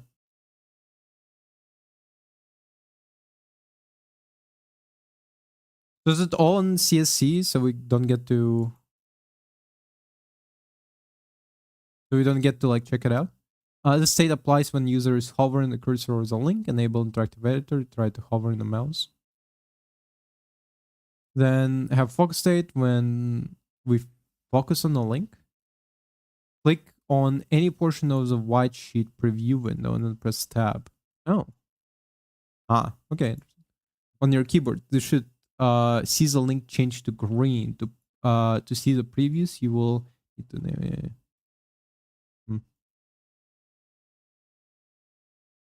Finally, active. The state applies to links that are being activated by a user. This typically means clicking on the link with primary mouse button by left clicking in most cases. The state can be helpful to show users that the element they clicked is interactive. It didn't. I don't know what's name of the interactive. Click on the link. You should see it turn black. Oh, it sounds pretty cool. Yeah, it happens really quickly to notice, really. When you use these states to style your links, there's a specific order you need to write your CSS in. Link, visited, hover, focus, then active. You should now know how to give links in your page your own personal flair while still providing important information and user needs about state of each link. Which state applies to user when clicking the link? Active. In what order should you style your links? Link. I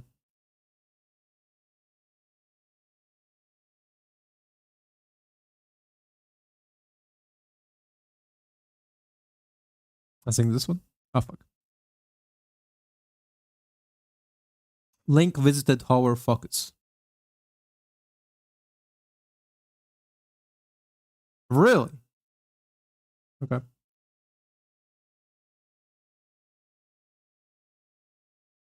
I guess it's gotta check that you hover over the link. That you visited the link before it gets to check whether you hovering over it or whatever. Hovering. Row of HTML. HTML represents the content and structures of web page. HTML elements are building blocks of HTML documents. They represent hangings, paragraphs, links, images. Oh, basics review. Okay. So back to square one, I guess. Here's the basic syntax. I cannot wait to scare the fuck out of my mom when I'm gonna be sitting at the table and I'll like twist my wrist a little bit and it does a clicking noise. My mom will be so fucking scared shitless because she already hates the fact that I like can click my like fingers, but she's like, it's whatever. But like as soon as I start clicking my fucking wrist, she's gonna freak the fuck out. She hates the sound of clicking noise in the first place, and I can't describe how relieving of a stress that is when you like click stuff, you know? Like I click my wrist now, like I like do like turn around my back to the point where it fucking clicks. One time I was clicking my head like by like twisting it, and like I twisted so hard it kind of hurt. And my mom said I broke my neck right there because like your child just violently jerks his head and then like you hear a loudest crack you ever heard in your life and your child goes ow. Like it scares the fuck out of the parent. HTML elements are building blocks of HTML documents. They represent heading, paragraph, links. Most HTML element consists of opening tag element name, closing tag element name. Here's the basic syntax. Void element is common to see some code bases. I mean, I don't know if I need disabled. Wait, Boolean attribute. Yeah, it's the only one that has like you only do it this way. Yeah, there's an HTML comment. Comments are used in we have not used comments at all throughout the entire thing, which would be useful to teach, kind of. I think, because if you don't learn it, you're not gonna use it. I think this is where like a lot of like these programmer memes come from, where it's like I wrote this code, I don't know what the fuck it does, you know? Like the guy that like I didn't write this code, for example, and like the guy who left didn't explain it and didn't leave any fucking aftermark. So like as soon as he left, nobody knows how to touch it. Engine though. Section. Oh yeah, there's a difference between section and divide.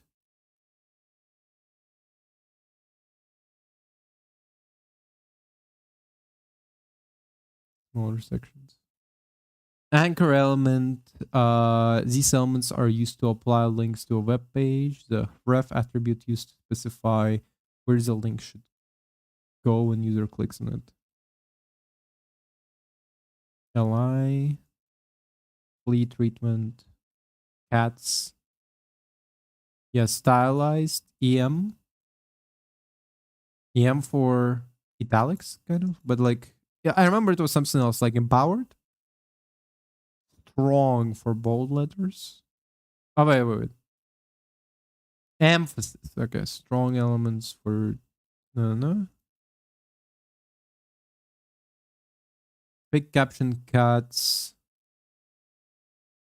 Strong hate other cats. Big caption. Hmm.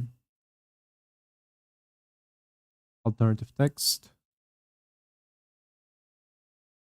No copyright freecodecamp.org for paragraphs and can be embedded like this. Main footer element. This element. Did we use footer before? This element is placed at the bottom of the HTML document and usually contains copyright information. Okay. Identifiers and groupers. ID, unique elements identifiers for HTML elements. ID names should only be used once per HTML document. Oh, yeah. Because you can reference the ID, right? Um, ID names cannot have spaces. Classes you can reference multiple times. Special characters and linking. Um,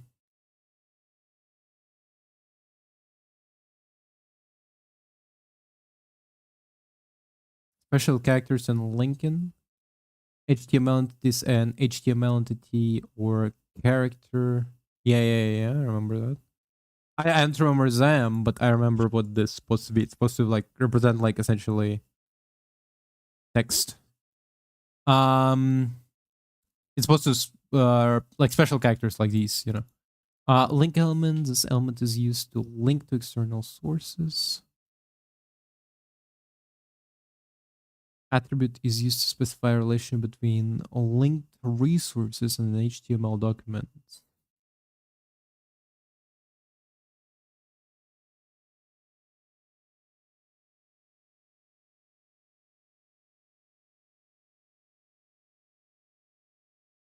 Element is used to embed executable code. Welcome to free code camp. Yes. Well, you can technically write all of your JavaScript code inside script tags. Yep. It is considered practice to link external JavaScript. Yes.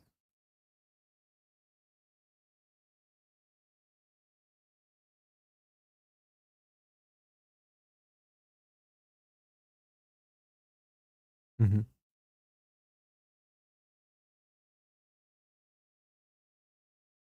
Content. Yep. Meta content. Freecodecamp.org. Title. OG type. Content website. Media element optimization. Replace elements. Replace element whose content is determined by external resources rather than by CSS itself. Yes.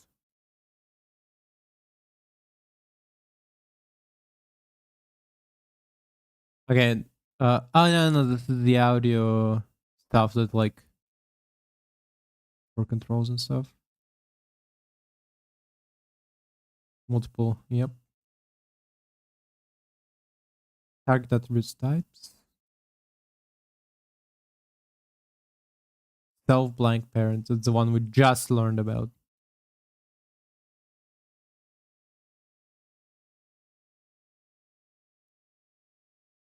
Wait, yeah, review basic HTML. I mean, yeah, I guess submit.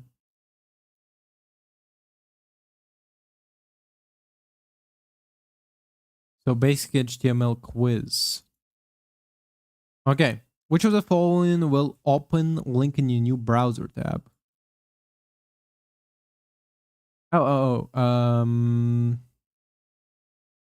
Blank. Which of the following? Wait, new browser tab? Yeah. Which of the following is a void element? Um, Section, div, d, image. No. Wait, image. Which of the following is a correct way to use HTML entities?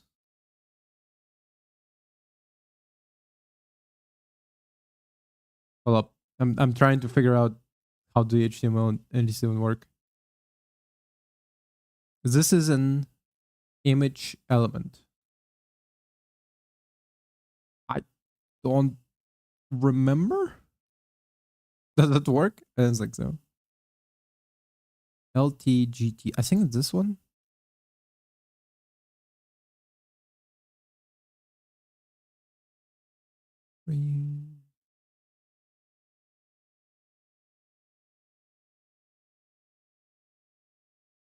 Fuck, this one.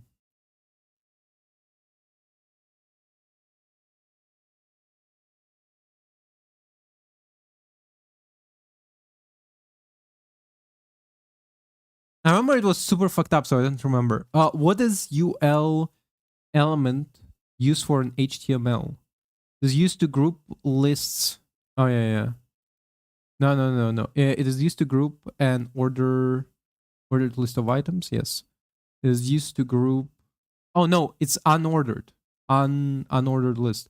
Group list of images only.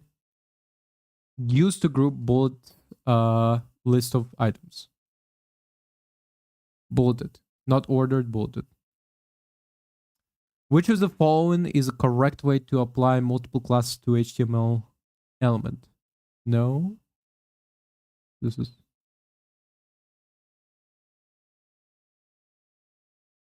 Wait. Multiple classes?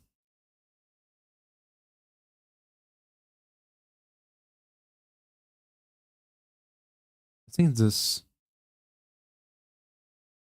Box, red box. Which of the following elements is used to represent an ordered list of items? Word list. What are open graph properties used for? Open graph properties? I'm just checking like outside if it's dark already. Actually, might be a good idea to close up my windows.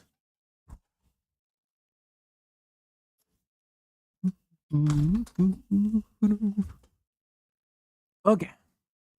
What are graph properties used for? These properties are used to encrypt sensitive data transmitted between web servers and users' browsers. No, these properties are used to how website content will be seen on different social media platforms. Properties are used to generate dynamic pop-up advertisement on websites.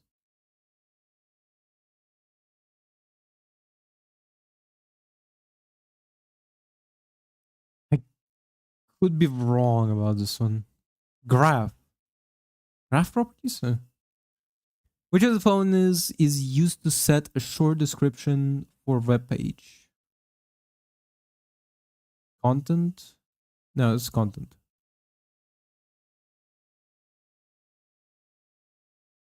Name, description, add description, no. Description, no. Set description. I think this one. Metadata set description content.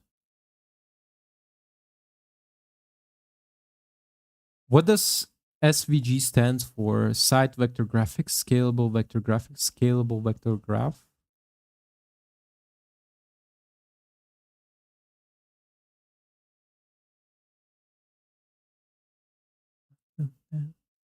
We'll pick up again. Oh, I want them to make my gift of myself. Huh? Does SVG stands for Scalable Visitor Graph, Vector Graph?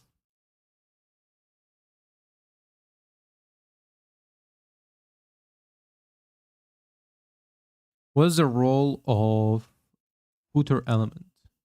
This element is used to create list of orders, ordered items. No. This element is used to group related captions and images on the web page. Let me turn on light. Getting dark. This element is used to group copyright content. No, element is used to horizontal lines between graph.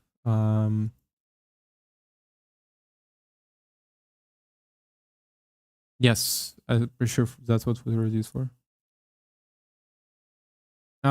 Was UTF's character coding, standard character encoding while used on the web. Used to set page description of web page nodes, a special set of characters used to in elements to improve me now. Encoding used to set web page now. Which of the following is example of replaced element? Iframe. I think. Yes. Which of the following is considered the most important heading on the web page? H1. Which of the following element is used to link external resources like style sheets and style icons? Link external resources like style sheets and style icons, I guess. Right?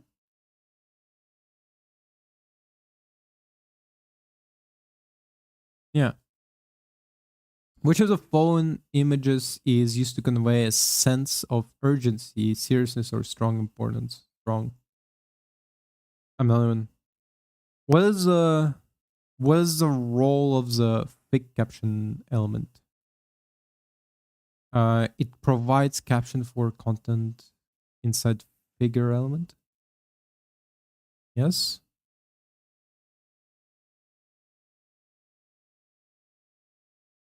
Which was like some of these. Here's the thing, like I talk about how easy it is to like fig caption figure element. It's almost in sense of like easy. It almost feels like an AI fucking Tesla. Like, are you an AI? Can you like figure out that fig caption means figure element? You know. Uh, which of the following correct is a correct way to set doc type declaration for HTML document? Which of the following is correct way to set doc type declaration for an HTML document? This one.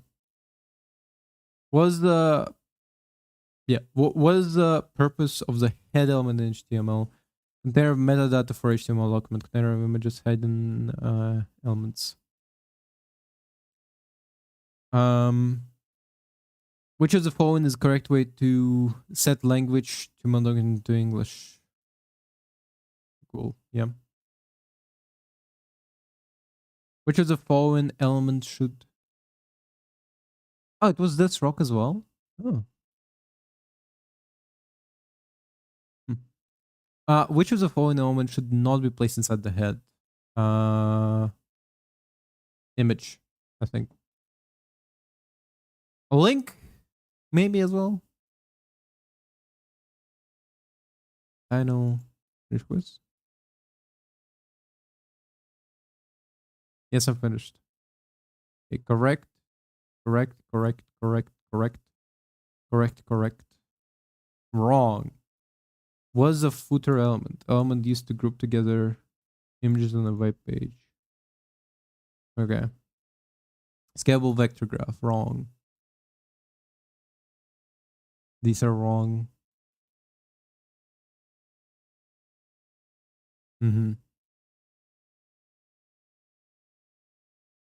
Fuck me if it's a description. I can see name, description, content, I guess. Its properties are used to embed interactive multimedia. Okay. Correct. Correct. Incorrect. Which of the following is correct way to HTML entities? Yeah, this one I wasn't sure. I was debating between this one and this one. Correct, correct. Okay. So how many is that? Definitely not 18 out of 20. You have 15 out of 20 questions. Okay, and how do I... Like, I pressed to finish the quiz, and I got 15 out of 20. So what's the... Restart the page? Reload?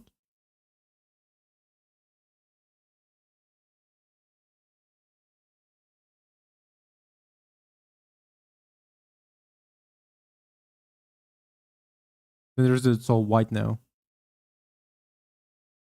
Oh, wait, what? It's a different, different order, I think. Which following target attribute opens a link in the parent on the... Wait. Link in the parent of the current context. Parent. Which attribute is used to... Attribute is used to set UT8 character encoding to HTML doc... Wait, which attribute is used to set HTML character set? What is the role of HTML web page on the web? Used to add interactivity on the web page, registry of soft, used to style and layout, then the content and structure of web page. Like otherwise, used for style and layout, software pack. Is there a registry for software packages? No. Used to add interactivity? No. I mean, kind of, but like no. Which image license works on the public domain? For the public domain. How do you set boolean attribute to false? Not. Actually, probably omitting the attribute from the element. What is the script element used for? It used to embed C code. No, it's JavaScript.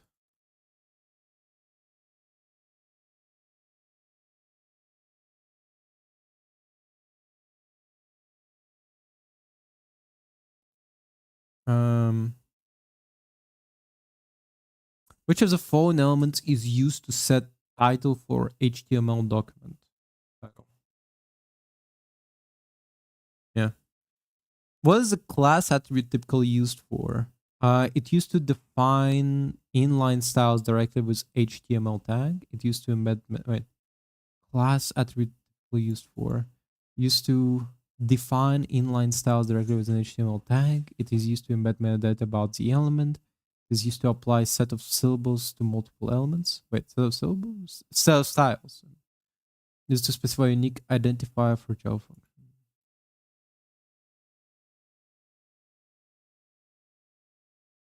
Which of the following is not example of commonly used HTML entity? I don't fucking know. Which is not an example of commonly used HTML entity?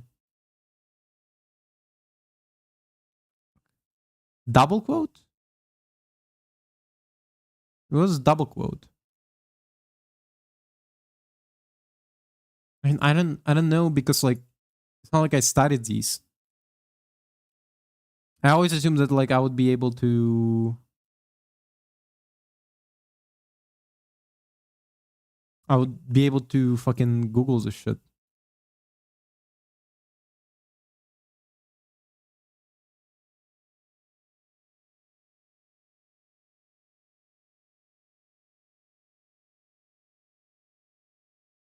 Okay. So that's the explanation. Div. Which element is used to add audio to your HTML document? Audio.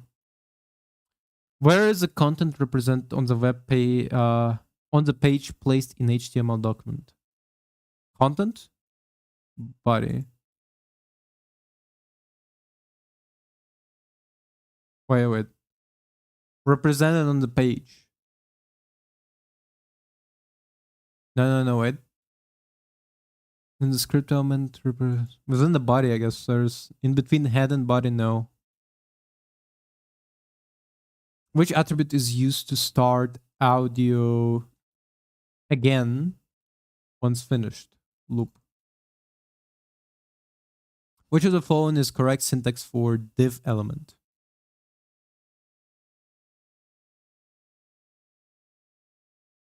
This one.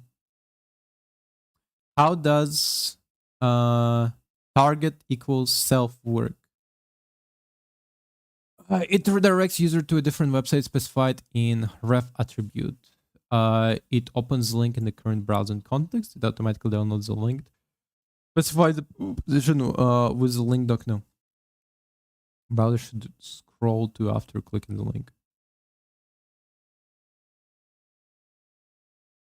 What's the relative path? It is specifies the location of a file or a directory relative to a current working directory. Specifies the exact location of a file or a directory from a root directory of the file system. No. It always begins with a forward slash indicating the root directory of the website. No. It includes the full. No. Those are all not relative, but the one called direct was called something A. Absolute URL, right? Which of the following elements is the correct syntax for a link element?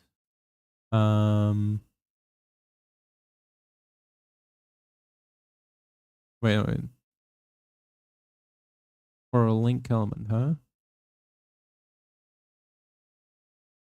Number one, it's not this one. Is there something wrong? Not this one, actually. Is there this or this? There gotta be a mistake between one of the two of them. Oh, this one. Which of the following is not I'm just noticing the mistake. So like doubles this one wrong. Only this wrong was this at the end. And this one is wrong because the beginning shouldn't be there. Which of the following is not a valid? God damn it! My fucking calluses on my finger are peeling. It's fucking annoying me. God damn it! I have fucking my skin peels. I'm like a lizard. It doesn't work. It shouldn't work that way. Why it's peeling?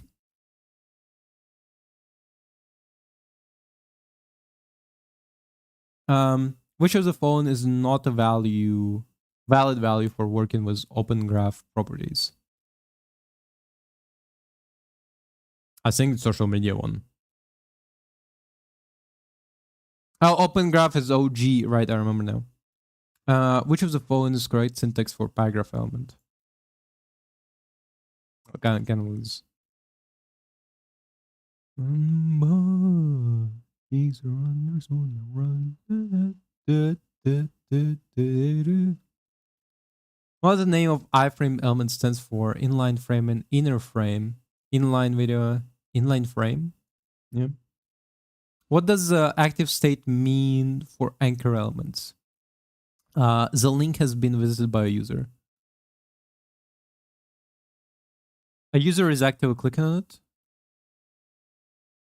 Link is disabled, can be clicked. Mouse cursor is over the link.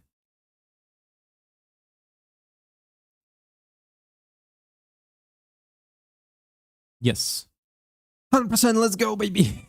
Second try. If I feel like these questions were easier. Oh, okay, this one was wrong. Wait, for real? Which is the link element is wrong? Oh. And they said 100%. It's not 100%. Okay. It is 18 out of 20, I guess. How does the target self work? Opens the link in the current browsing context. It directs user to a different website specified in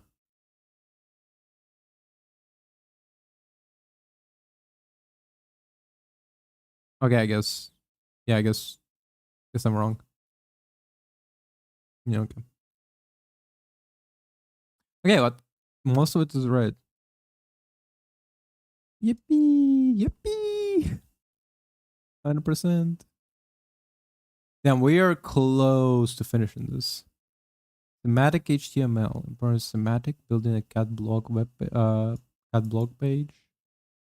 A lot of workshop, couple of theory classes. Form stable. Build a survey? Certification product. Okay. Computers. What the fuck does computers even stand for? Understand computers, internet tooling basics. Working with file system.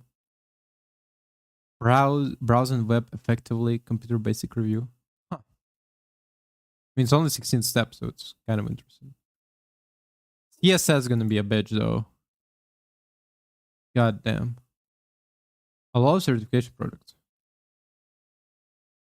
Responsive web design certification exam.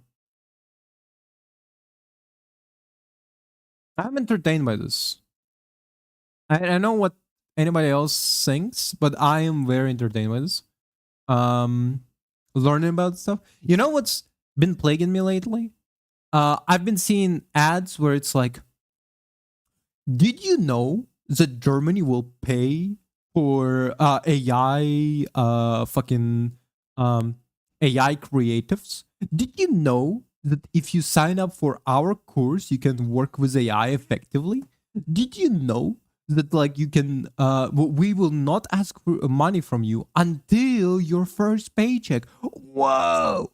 And so and I'm pretty sure it's a scam. I'm like 99% sure it's a scam. But even if it was real, I don't want to do AI stuff. I want to learn to code myself. I want to learn to draw myself. I want to learn to video edit myself. I don't want AI. I know AI is out of the box. I know the thing. But here's the thing. Just as much as I could order furniture from IKEA and like fucking assemble it, you know, with a little fucking Allen wrench. I want to in the future make my own furniture without doing the IKEA like Allen wrench bullshit. I want a good sturdy wood, you know, making solid. I have like an idea for a bed frame, like a nice stylized bed frame. And stylized is the wrong one. You're saying I'm not much for aesthetics in terms of like I would never put like posters on the walls. I never put paintings on the walls. But if like I have furniture, I would like it to look pretty. You know what I mean. So in that sense, like if I were to make a table, if I were to make a bed frame, if I were to make A, B, and C, it would be pretty and practical in terms of like I can use.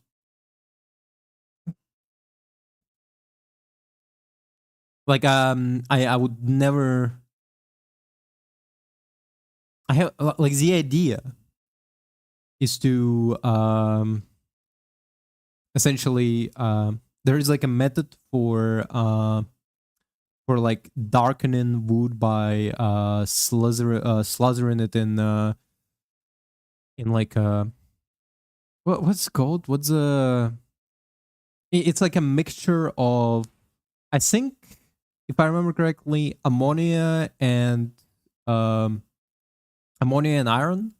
I could be wrong about this, but like gives like a nice ebony color to any wood you painted with. And I have an idea for I want to like kind of like have like a bed frame where like you could like from like a relatively light colored wood, but like in between it there's like a pattern from the dark coloring, and it will look nice because it doesn't look like a paint, you know. Because like although like wood paints they kind of look ugly, but like coloring that way you still see like the grain of the wood. You can still see like properly like wood grain. You can see like differences in the in everything, but like at the same time it is a pretty paint essentially. Anyway, too much about the project. It's an interesting project that I want to attempt. Well, when I have space for a nice nice wooden bed frame. And here's the thing: you can just buy IKEA furniture. You can just buy furniture, but I want to make it by myself, and that's why I want to learn to code myself. Because like, yeah, I can like ask AI to do it for me, but like, it's like semantics are the meaning of the word or phrases in language. In HTML, which is a language element, uh, which is a language, elements have their own semantic meaning too. In fact, you can think of HTML document like you would text document. And much like text document, you might have headings, images, bold text, and other formatting. The semantic meaning of an element refers to what special information that element conveys. Semantic meaning for P element is a paragraph. Okay. Most wow, that's quick. Most elements have semantic meaning. The div elements divide is one of the very few that does not. But why is it important? Wait on. First and foremost, using proper semantic HTML will ensure that the best experience for users with assistive technology like screen reader, but also semantic HTML can improve your search ranking. This is refers to search engine optimization. Finally, using correct semantic elements can improve your development experience rather than having to sift through a bunch of developments to find your navigation bar. You can edit the nav element directly and know what you are changing. Through this section, let me tell you about my fantastic holding parents. I saw impressive Eiffel Tower up close. Uh, Throughout this section, you'll learn more about these topics, how to use semantic elements, and why semantic HTML is so important. Nitpicking the code, meaning and structure of words, phrase, and language. Terms that went to programming dictionary definition. Which element does not have semantic meaning? Div, apparently. Why should you care about semantic to it improves SEO, improves accessibility, improves development experience, all of the above.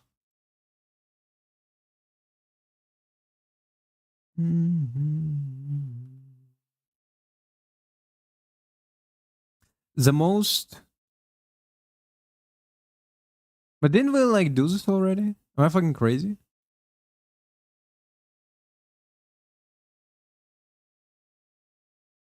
I feel like I fucking did this. Oh.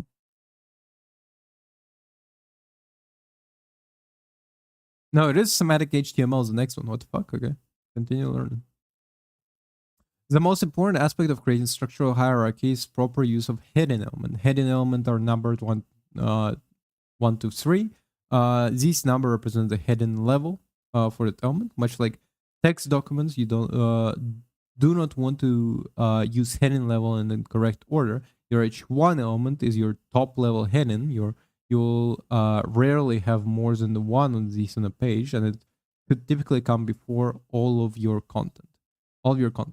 Your H2 element is your subheading. It should always come after your H1 and might come after some introductory text. Unlike H1 element, you can have multiple H2 elements on your page. You'll often do this to delineate.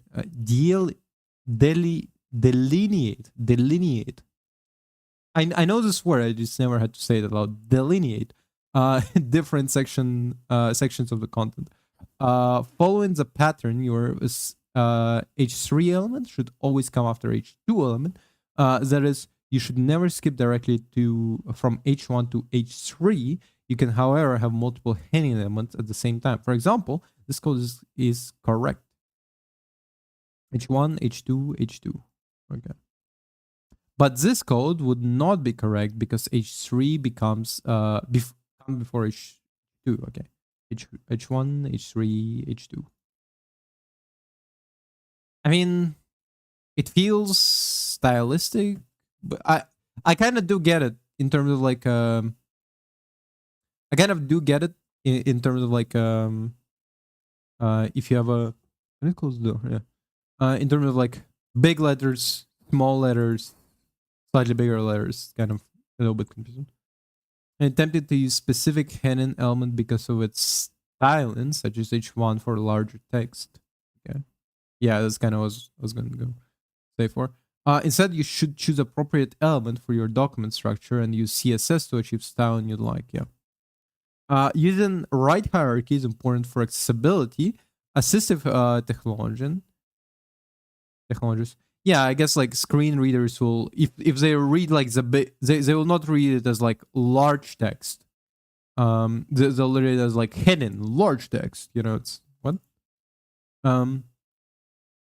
screen readers throughout the structure of a web page to determine how to parse and announce that web page for users using H3 element after an H1 might cause screen reader user to believe they have accidentally skipped over important content due to lack of H2 elements. Okay. And that's feel like a very nerdy shit. Here's the thing, it doesn't feel like woke, you know, like in terms of like accessibility it feels more like a nerdy shit of like, no, you have to structure it H1, H2, H3, you can't just skip orders. That's not how it works, okay? What next? You're gonna tell me you're having dinners and breakfasts and lunch? No, you like proper structure is also important for SEO. Search engine use automation to parse content of your web page and determine when and where it should show up in the result. If your structure is malformed, search engine may not be able to rank you very well in relevant search results. Fine, depending on how it is really funny when they refer to search engine optimization when like ZAI exists now. Fucking sucks. Finally, depending on how incorrect your structure is, your HTML may not even be technically valid. When this happens, the web browser has to effectively guess what you mean to do, and what it guesses might not even be what you want at all. As you have learned today, there are many reasons to use proper structural hierarchy for your page. Keep this in mind building your product. Of the above. Which heading element must be precede H3, H2? How should you create larger text on your page? Use the element you want and style it with CSS. No, wait, hold up. Yippee! Presentational HTML focuses on appearance and styling of content. In early days of HTML, developers would use elements like center, big, and font elements, but in modern web development, you shouldn't use these types of elements because of their limitation and negative impact on accessibility and maintainability. Many presentational HTML elements are deprecated, which means they're outdated, no longer recommended. There are better ways to get the same result. However, it is helpful to know that they exist. So we'll take a look at some examples. The font element is a deprecated element used to set the font size color of text. Here's an example of font element. Text blue large. Deprecated is such an like, and I know it's kind of old and kind of like old timey and outdated. Itself just like befitting of the word deprecated. It's deprecated in itself. Like you rarely hear it outside of like it's a little bit formal. You know, you expect like Alfred to say like, "What a deprecated state you found yourself as, Master Bruce." Enables the interactive editor and page size from 5 to 7 to see the font increase. Wow. Wait, what? So this is like a standard, but the standard is below 1? Is above 1, I mean? About 3. Okay. Huh. So 3 is like a standard number, essentially. The default value is 3, yeah. While this element still works, you should not use it because the font size and color should always be set in CSS, not HTML. And center element is another deprecated element that is used to center content horizontally within its container. Here's an example of center element that contains text and paragraph elements. Enable the interactive editor to add center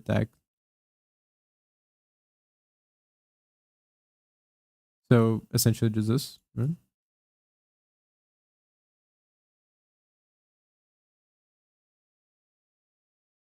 Just beginning.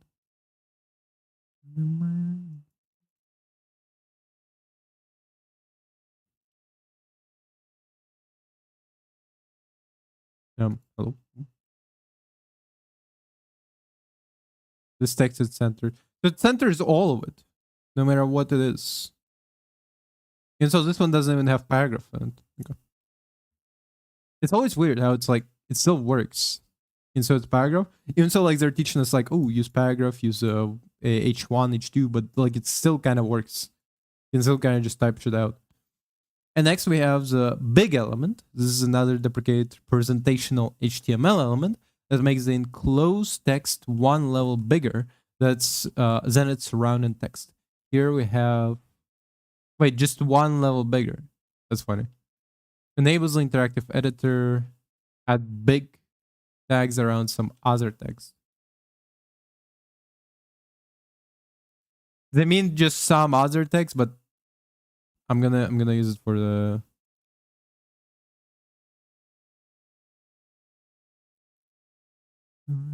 just beginning.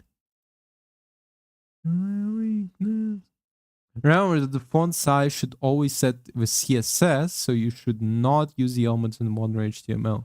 These were example of presentational HTML elements, but all of them are deprecated and no longer recommended. So what should you use instead? Let's see. Semantic HTML is now the recommended practice.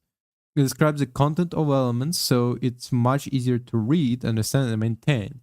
Search engine can easily understand your website when you use semantic HTML. Also helpful for accessibility purposes because screen readers need semantic information to describe what on the web page. Example of semantic HTML elements include header, nav for navigation, section, figure element for illustration diagrams. This is an example of a header element that contains navigational section elements. So header, navigation, add the product link here. Huh. Wait, what?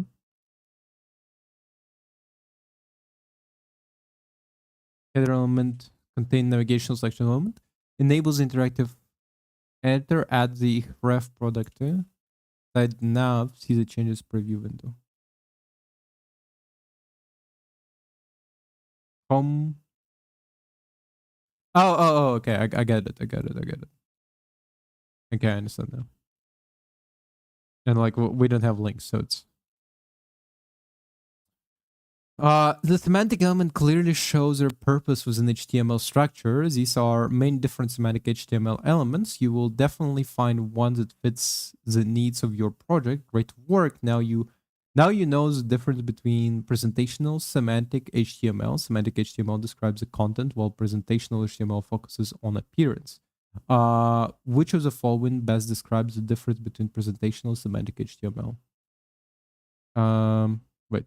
Different presentation should focus on context structure, while semantic does focus on appearance. No, semantic focuses on context structure and appearance, kind of. There is no difference between presentation and semantic. Both focus on style, but presentation HTML is much more modern. No, it's definitely this one. Which of the following is example of presentational HTML? Using the header element to define the header.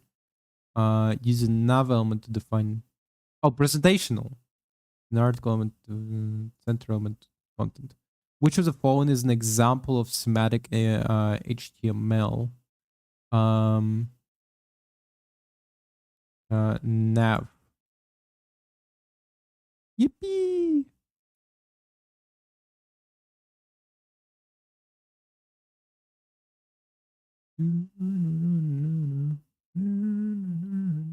Wait, what? Oh, okay, because okay. I'm a lot of theory classes, not gonna lie. I prefer more practice. I wanna like code a website more. These elements are very closely related to when should you use emphasis elements over idiomatic text element? There's difference. Oh wait, what? Language French, je suis ne quoi? Its elements are very closely related to the concept of presentational and semantic HTML. Idiomatic text elements I was originally used for presentational purposes to display the text in italics. Okay.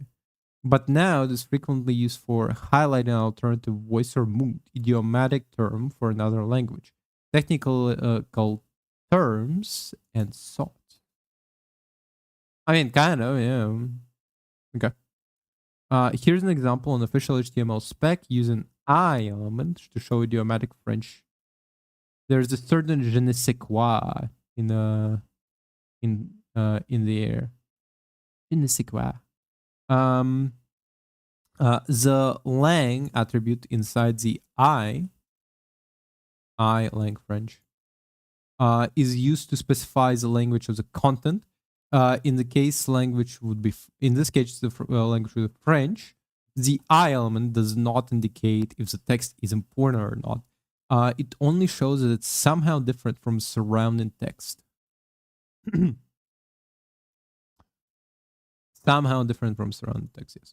If you do not need to emphasize the importance of the text, you can use similar semantic elements called emphasis elements, EM. If you do need to emphasize, okay. M for emphasis. This is usually recommended if you need to provide more context.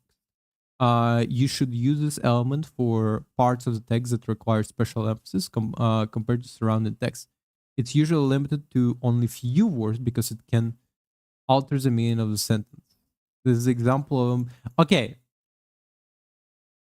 Right to the sign all the time.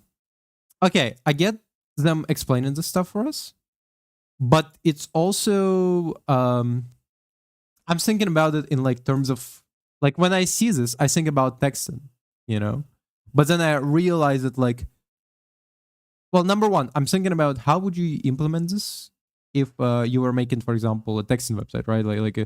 Like I'm typing out what fucking there was some je ne sais quoi, you know, and then like I'm putting like special command to make it italics, and how would it respond? That's number one question from. Is that number one question for me? I'm actually wondering, like, how would you write? How would you leave comments? Anyway, it's number one. Number two, but I get that like if you're styling a website, it has to be this way. But number two, I'm sure there is websites that don't bother with this kind of, because for example, if you go to Wikipedia right now, right, and you press like edit, like it's not gonna, like the person inputting the edit, right? Oh no, maybe they do.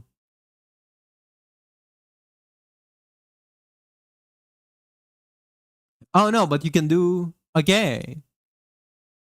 Okay, so I mean, I was wrong because I never edited stuff from Wikipedia.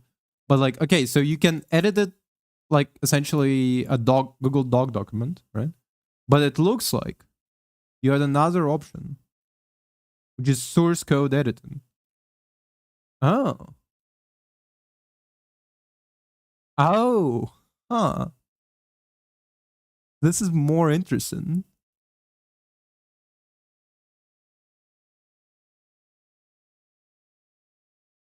So assuming I include italics somewhere here.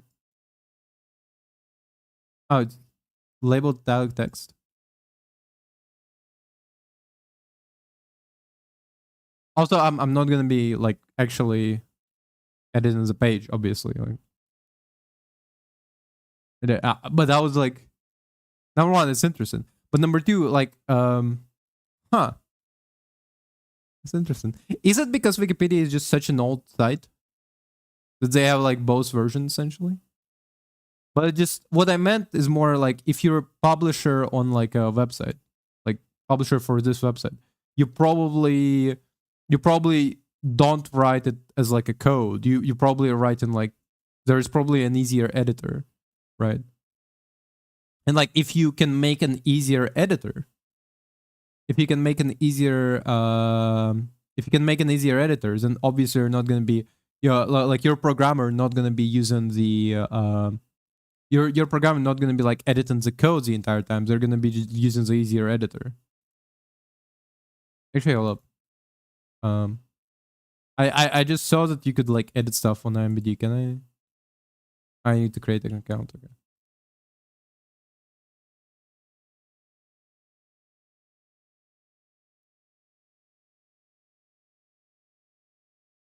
Okay, we'll get back to it. You can see the sentence never give up on your dreams. Notice on your dream. Notice that the word your will be empathized because it's inside the element. In the browser, you would see the word your as is italicized to tell the reader that this important word in a sentence. Even, well, to be fair, now like I would read like never give up on your dreams. So like kind of like sassy, you know. Never give up on your dreams. I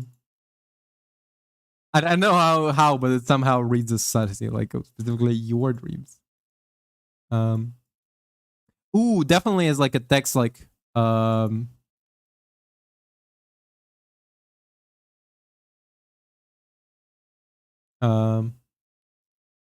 you made me give up on mine, but sure, never, but sure, never give up on your dreams. Kind of like that. Um, uh, uh, uh, uh, while if I made bold, like never give up on your dreams, you know. To be fair, I would maybe emphasize instead. I would emphasize instead of your, I would emphasize the dreams part. Like never give up on your dreams. You anyway, fucking doesn't matter. In the browser, you would see the word your italicized readers the word word in sentence. Even if it looks the same as the text was inside the idiomatic text element, the semantic emphasis element conveys its meaning and importance behind the scenes. It's important to know that these elements should not be used for presentation purposes only.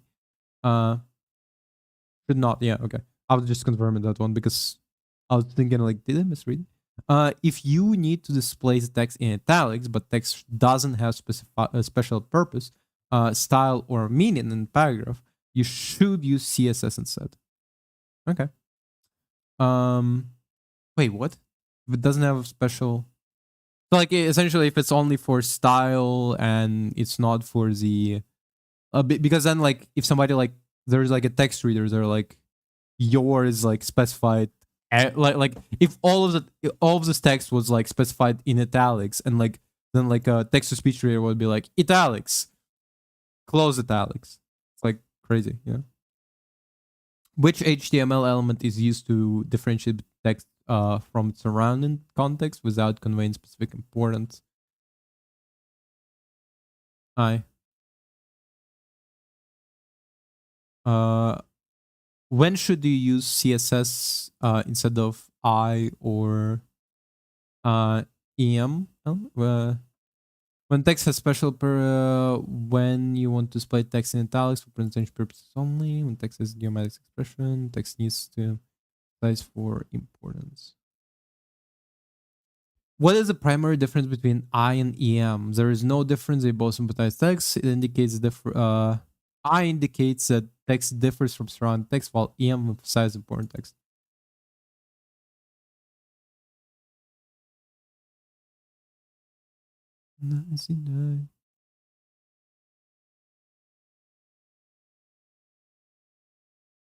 The bright. Oh, the bring attention to element. Okay, which is bold. I mean, I'll just associate this with bold instead of bring attention to, but is it commonly used to highlight keyword in summaries or product names in reviews? You could also probably highlight only one letter. Am I wrong? Yeah. Quick Charge Pro. Usually browsing text is in boldface. Here's an example using B element to highlight product name. Name in review. The browser renders these parts of the text as bold text. Its visual emphasis will draw readers' attention to product names. If you need to emphasize the importance of a text, you should use strong element instead of B element. Okay. Strong is semantic HTML element that emphasizes text that is crucial urgent. This is an example where strong element is used to label very important warning about the potential allergic reaction product may cause allergen. Strong element communicates that sense of urgency, visual, both. Yeah, but they don't look different, right? Kind of look the same. I don't get the redundancy. I mean, I get the redundancy. The redundancy is the fact that like one is for, but they said like, oh, for visual use CSS, you know. Anyway, the strong element communicates a sense of urgency, while but their meaning are quite different. While the bring attention to element only draws attention to the text without indicating the higher level importance, the strong element does more than that. It conveys, but it's not different for visual. It's only different for people with accessibility, I guess. This is their main difference. Which means them consider the purpose of a text importance within the surrounding text context. Which HTML element is used to draw attention to a specific part of the text without conveying specific importance? Bold. Which HTML element is used to indicate text that is specifically important or urgent? Strong. What is the primary difference between B and B and S? There is no difference. Is visual for visual emphasis, while strong enough for importance. Yippee! Description lists are perfectly. Wait. What description lists and when should you use them? Perfect for present terms and definitions in an organized and easy to read format, like in a glossary or real dictionary, where you can find words with their corresponding definition. There's an example of description list in HTML with two terms and their corresponding details. Enables the interactive editor and DT is DT. No, wait. DT.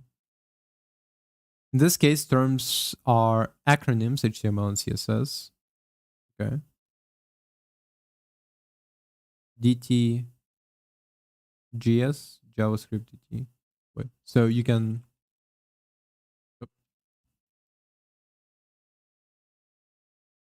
Uh huh. Uh huh. And the details are their extensions. The detail could also be definition or other information related to the terms.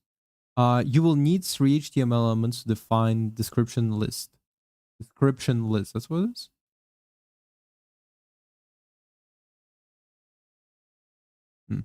Oh, description list. Okay. First description list element, DL, which is container for the entire list. You can see the wrapped around all other elements of the description list in the example.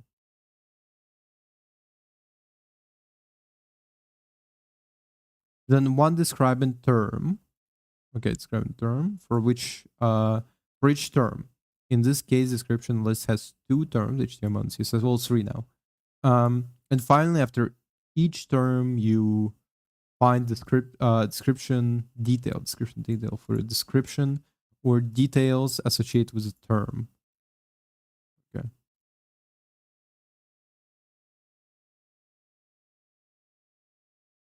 There's reason how it's structured as well, because they didn't put like any different structures. That's how it's by default. Finally, after each term, you find description, detail, element, DDD. Uh, na- na- na. Hypertext markup language. Wait, a script or examples. Yeah. In the browser, you would see each term followed by its corresponding description. By default, the description are slightly more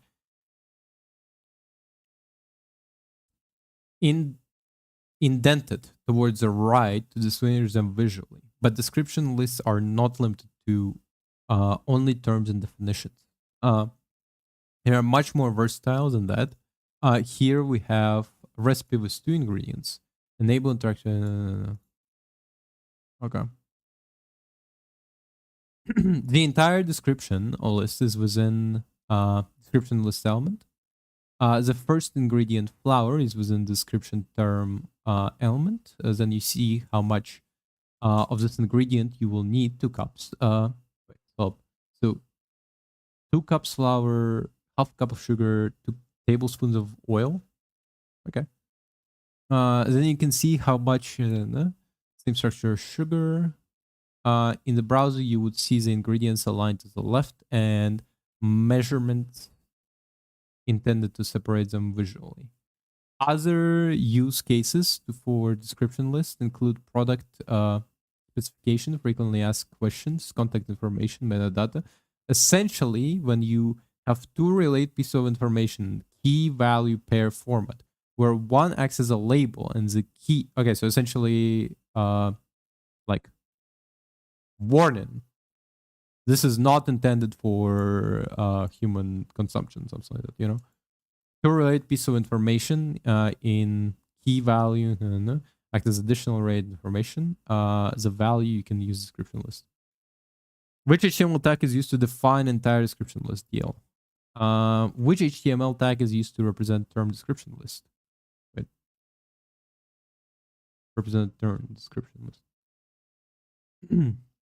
Which HTML tag is used to define or provide more details about term and description list? More details. Yippee! What's the next one? Workshop?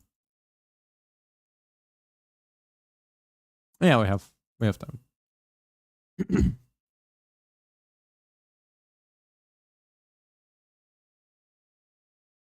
Okay, so I'm in deep mind. Oh, is the night. Whoa, skirt, black skirt and ballet. In deep is our mind. Whoa, yeah.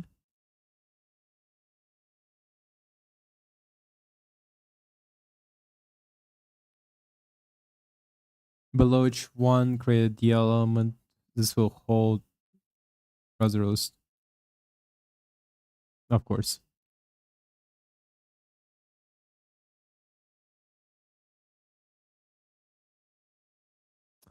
Um,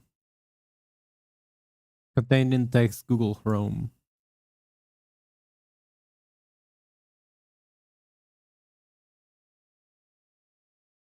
I don't want to like constantly retype it, so I'm gonna just copy and paste. Oh, my bad. I didn't realize. I thought it was again like one by one Google Chromes and developer. What? It already does. Oh wait, what? Where did the 1 2 3 whatever number this is came from? Excuse me.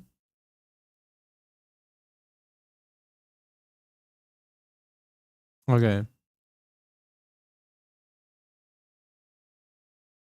Skirt, black skirt and ballad. Google Chrome out the element Firefox.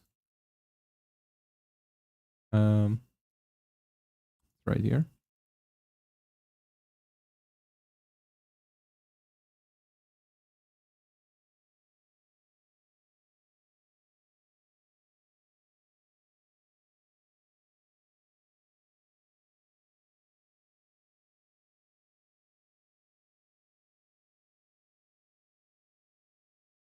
Okay, and also Safari, I guess.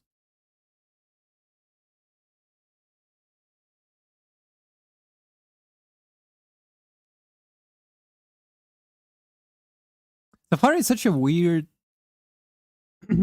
such a weird search engine for me because it's the only one that like it's the one that like Apple users use because they wanted the enclosed Apple system. But like I genuinely don't get the idea of like enclosed Apple system enclosed system only for Apple. Where it's very weird. I get why they do it. Oh, Brave, that's the one I use. Oh, it was released in 2016 only? Wow, that's fucking young. But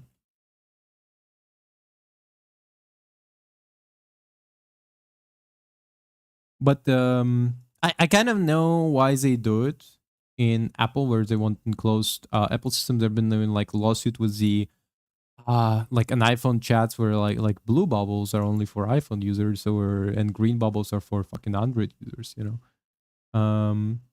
Which superior look of superiority, I don't, because the bubble is different. But like I don't know if I ever chatted with somebody who uses iPhone. Also, I don't know what messengers they're using, to be fair, because I only chatted through like WhatsApp and shit. It's only like through WhatsApp, Discord, other bullshit, you know. Like I never chatted through what messengers do they use. I have no idea.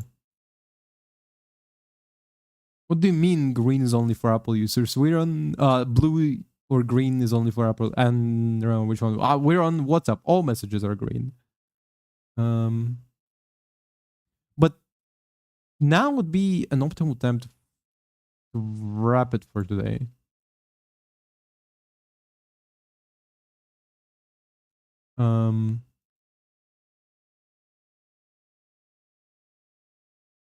And while we're at it, I'm gonna show you something. I don't even know what the fuck is going on. Who the fuck is this guy? Actually, hold up. This actually perfect. So essentially, where is it? There is two types of 3D animators. I hope you know that I did try the knock before opening this door. I didn't hear anything. Well, yeah. What the fuck is it's this? A very dense. Like, I'm showing it to you, but that's because it graced my eyes today. When I was like scrolling through YouTube, I got this because I'm a fan of SCP community. Maybe I don't know, but it's his entire channel is about this. Okay, just like weird furry content that's very yes, the real one. Can say for sure if posting on here is gonna be a regular thing, but if it does, more active on Twitter. Yeah, because only Twitter allows for this fucking degeneracy. There's a fucking I don't even know what to describe. There's two types of store. Artists, like 3D artists. Nah, nothing recent. One making Security since the last time you showed up. like Though, this. Like I didn't. I think they might have just given up on trying to stop me from They're coming in at this fucking point. like. I'm There's the naked guy. What's the deal with that? He has her leg lifted. Against? What else Some is going kind of on? Anomalous printing press. I don't really know. It just so happened to be the closest wall-adjacent surface. Like it's unbelievable. Like I saw this and I was like, to get it on. It's been oh fuck. Close the goddamn. And I was like, how the fuck is this allowed on YouTube? What the fuck? What? Run back. I was like, how is this shit allowed on YouTube? Unbelievable. Look at this. Excuse me? Feel ya. I just broke out of prison. Again. How'd that go for Excuse me? Dog? Dog? Please? What the fuck?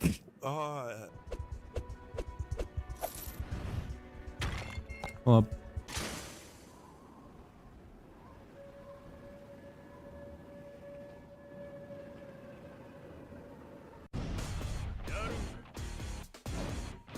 I actually need to correct this didn't realize it was fucked for some reason.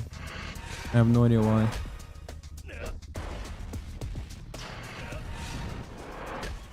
I have no idea why it's fucked.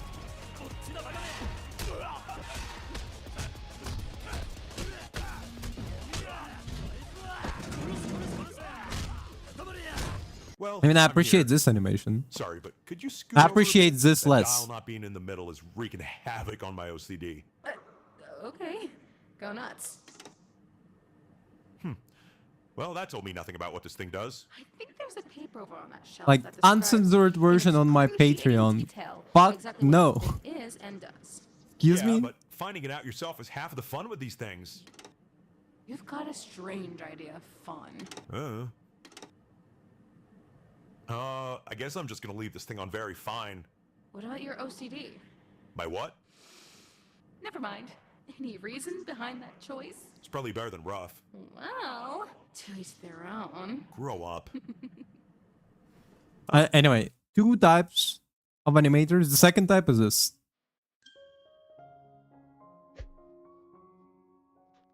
Animation test and like...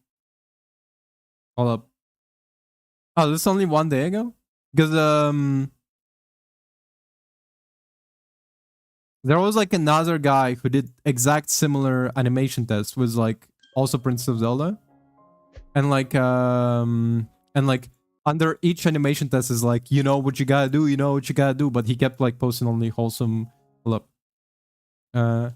Animation test Zelda. I think it's this one.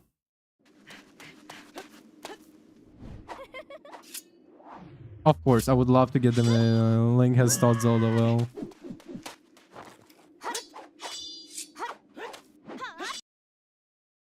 This is like a publicly available Zelda model. Like I've seen it so often. Including the guy who like kept like practicing over, I think it was on the, I think it was over on the what's it called?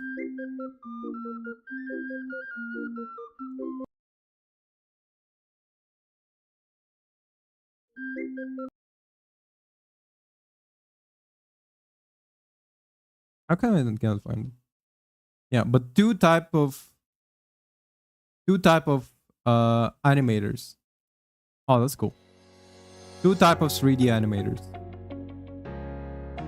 Cool animator with Zelda and that guy who was posting straight up like writing like more on my Patreon because YouTube doesn't allow me for some reason. Like unmasking some partial And then there masked is this characters animator to who's get a better look at the keeps parts of analyzing Mar Rivals characters. their faces we normally don't get to see on their default designs. Starting off with White Fox, unmasking her was very interesting, as I 1 can't unmask her without also taking off her torso, and 2 because she actually has some face paint underneath her mask, along with these deep yellow eyes, which is in stark contrast to her college skin, which not only has deep red eyes, but also no face paint and a general much lighter complexion. Next up was obviously going to be Daredevil, and this one is definitely one of the funnier ones to look at. I was expecting his eyes to be red, but I think the most interesting thing about this model is that his hair is directly modeled onto the back of his neck. Disgusting. Bucky I've actually recently as I was playing Mar Rivals, I realized that like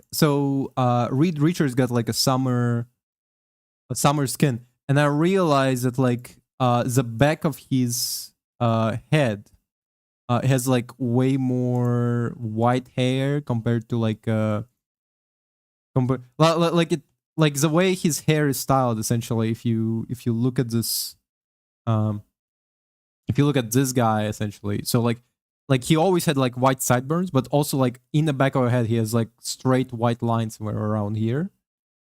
Oh, you can see my cursor. has low Oh no, now you can. Okay. But essentially, there is like essentially over here there is a sideburn, but there is a straight white line over here, like in the back of the neck. And I don't remember seeing it on either one of the skins except that new summer skin. Loads of skins. The point where I was like, what the fuck is going on there? Already revealed the lower half of his jaw, but I know people would be asking if I didn't, so this is what his face looks like in his default design. And we'll end things off here with Cyclops, as if we take off his mask, we do see that he does indeed have red eyes, but they are actually different to the ones on his imprisoned Alchemex skin. Let me know if there are any other skins you'd like me to. So 3. No, actually, I count this guy on the wholesome side of animators. So 2 types of animators: a wholesome animator and the guy who was posting straight up porn. And that's weird. Anyway, on this note, we are wrapping up. It's just sorry. The guy graced my timeline today when I was like scrolling, and there was just like straight up fucking furry, naked furry, and like a guy in a whole like army jacket, and I was like, what the fuck is going on? Why is this on YouTube? I like send it to my friends, and then they were like, I'm not opening that. I was like, I totally understand why.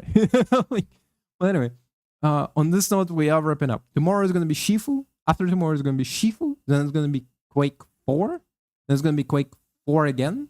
Then it's gonna be Friday, Saturday, a new game on Friday, Saturday. On this note, we are wrapping up. Thank you very much for watching. Go good day. Bye.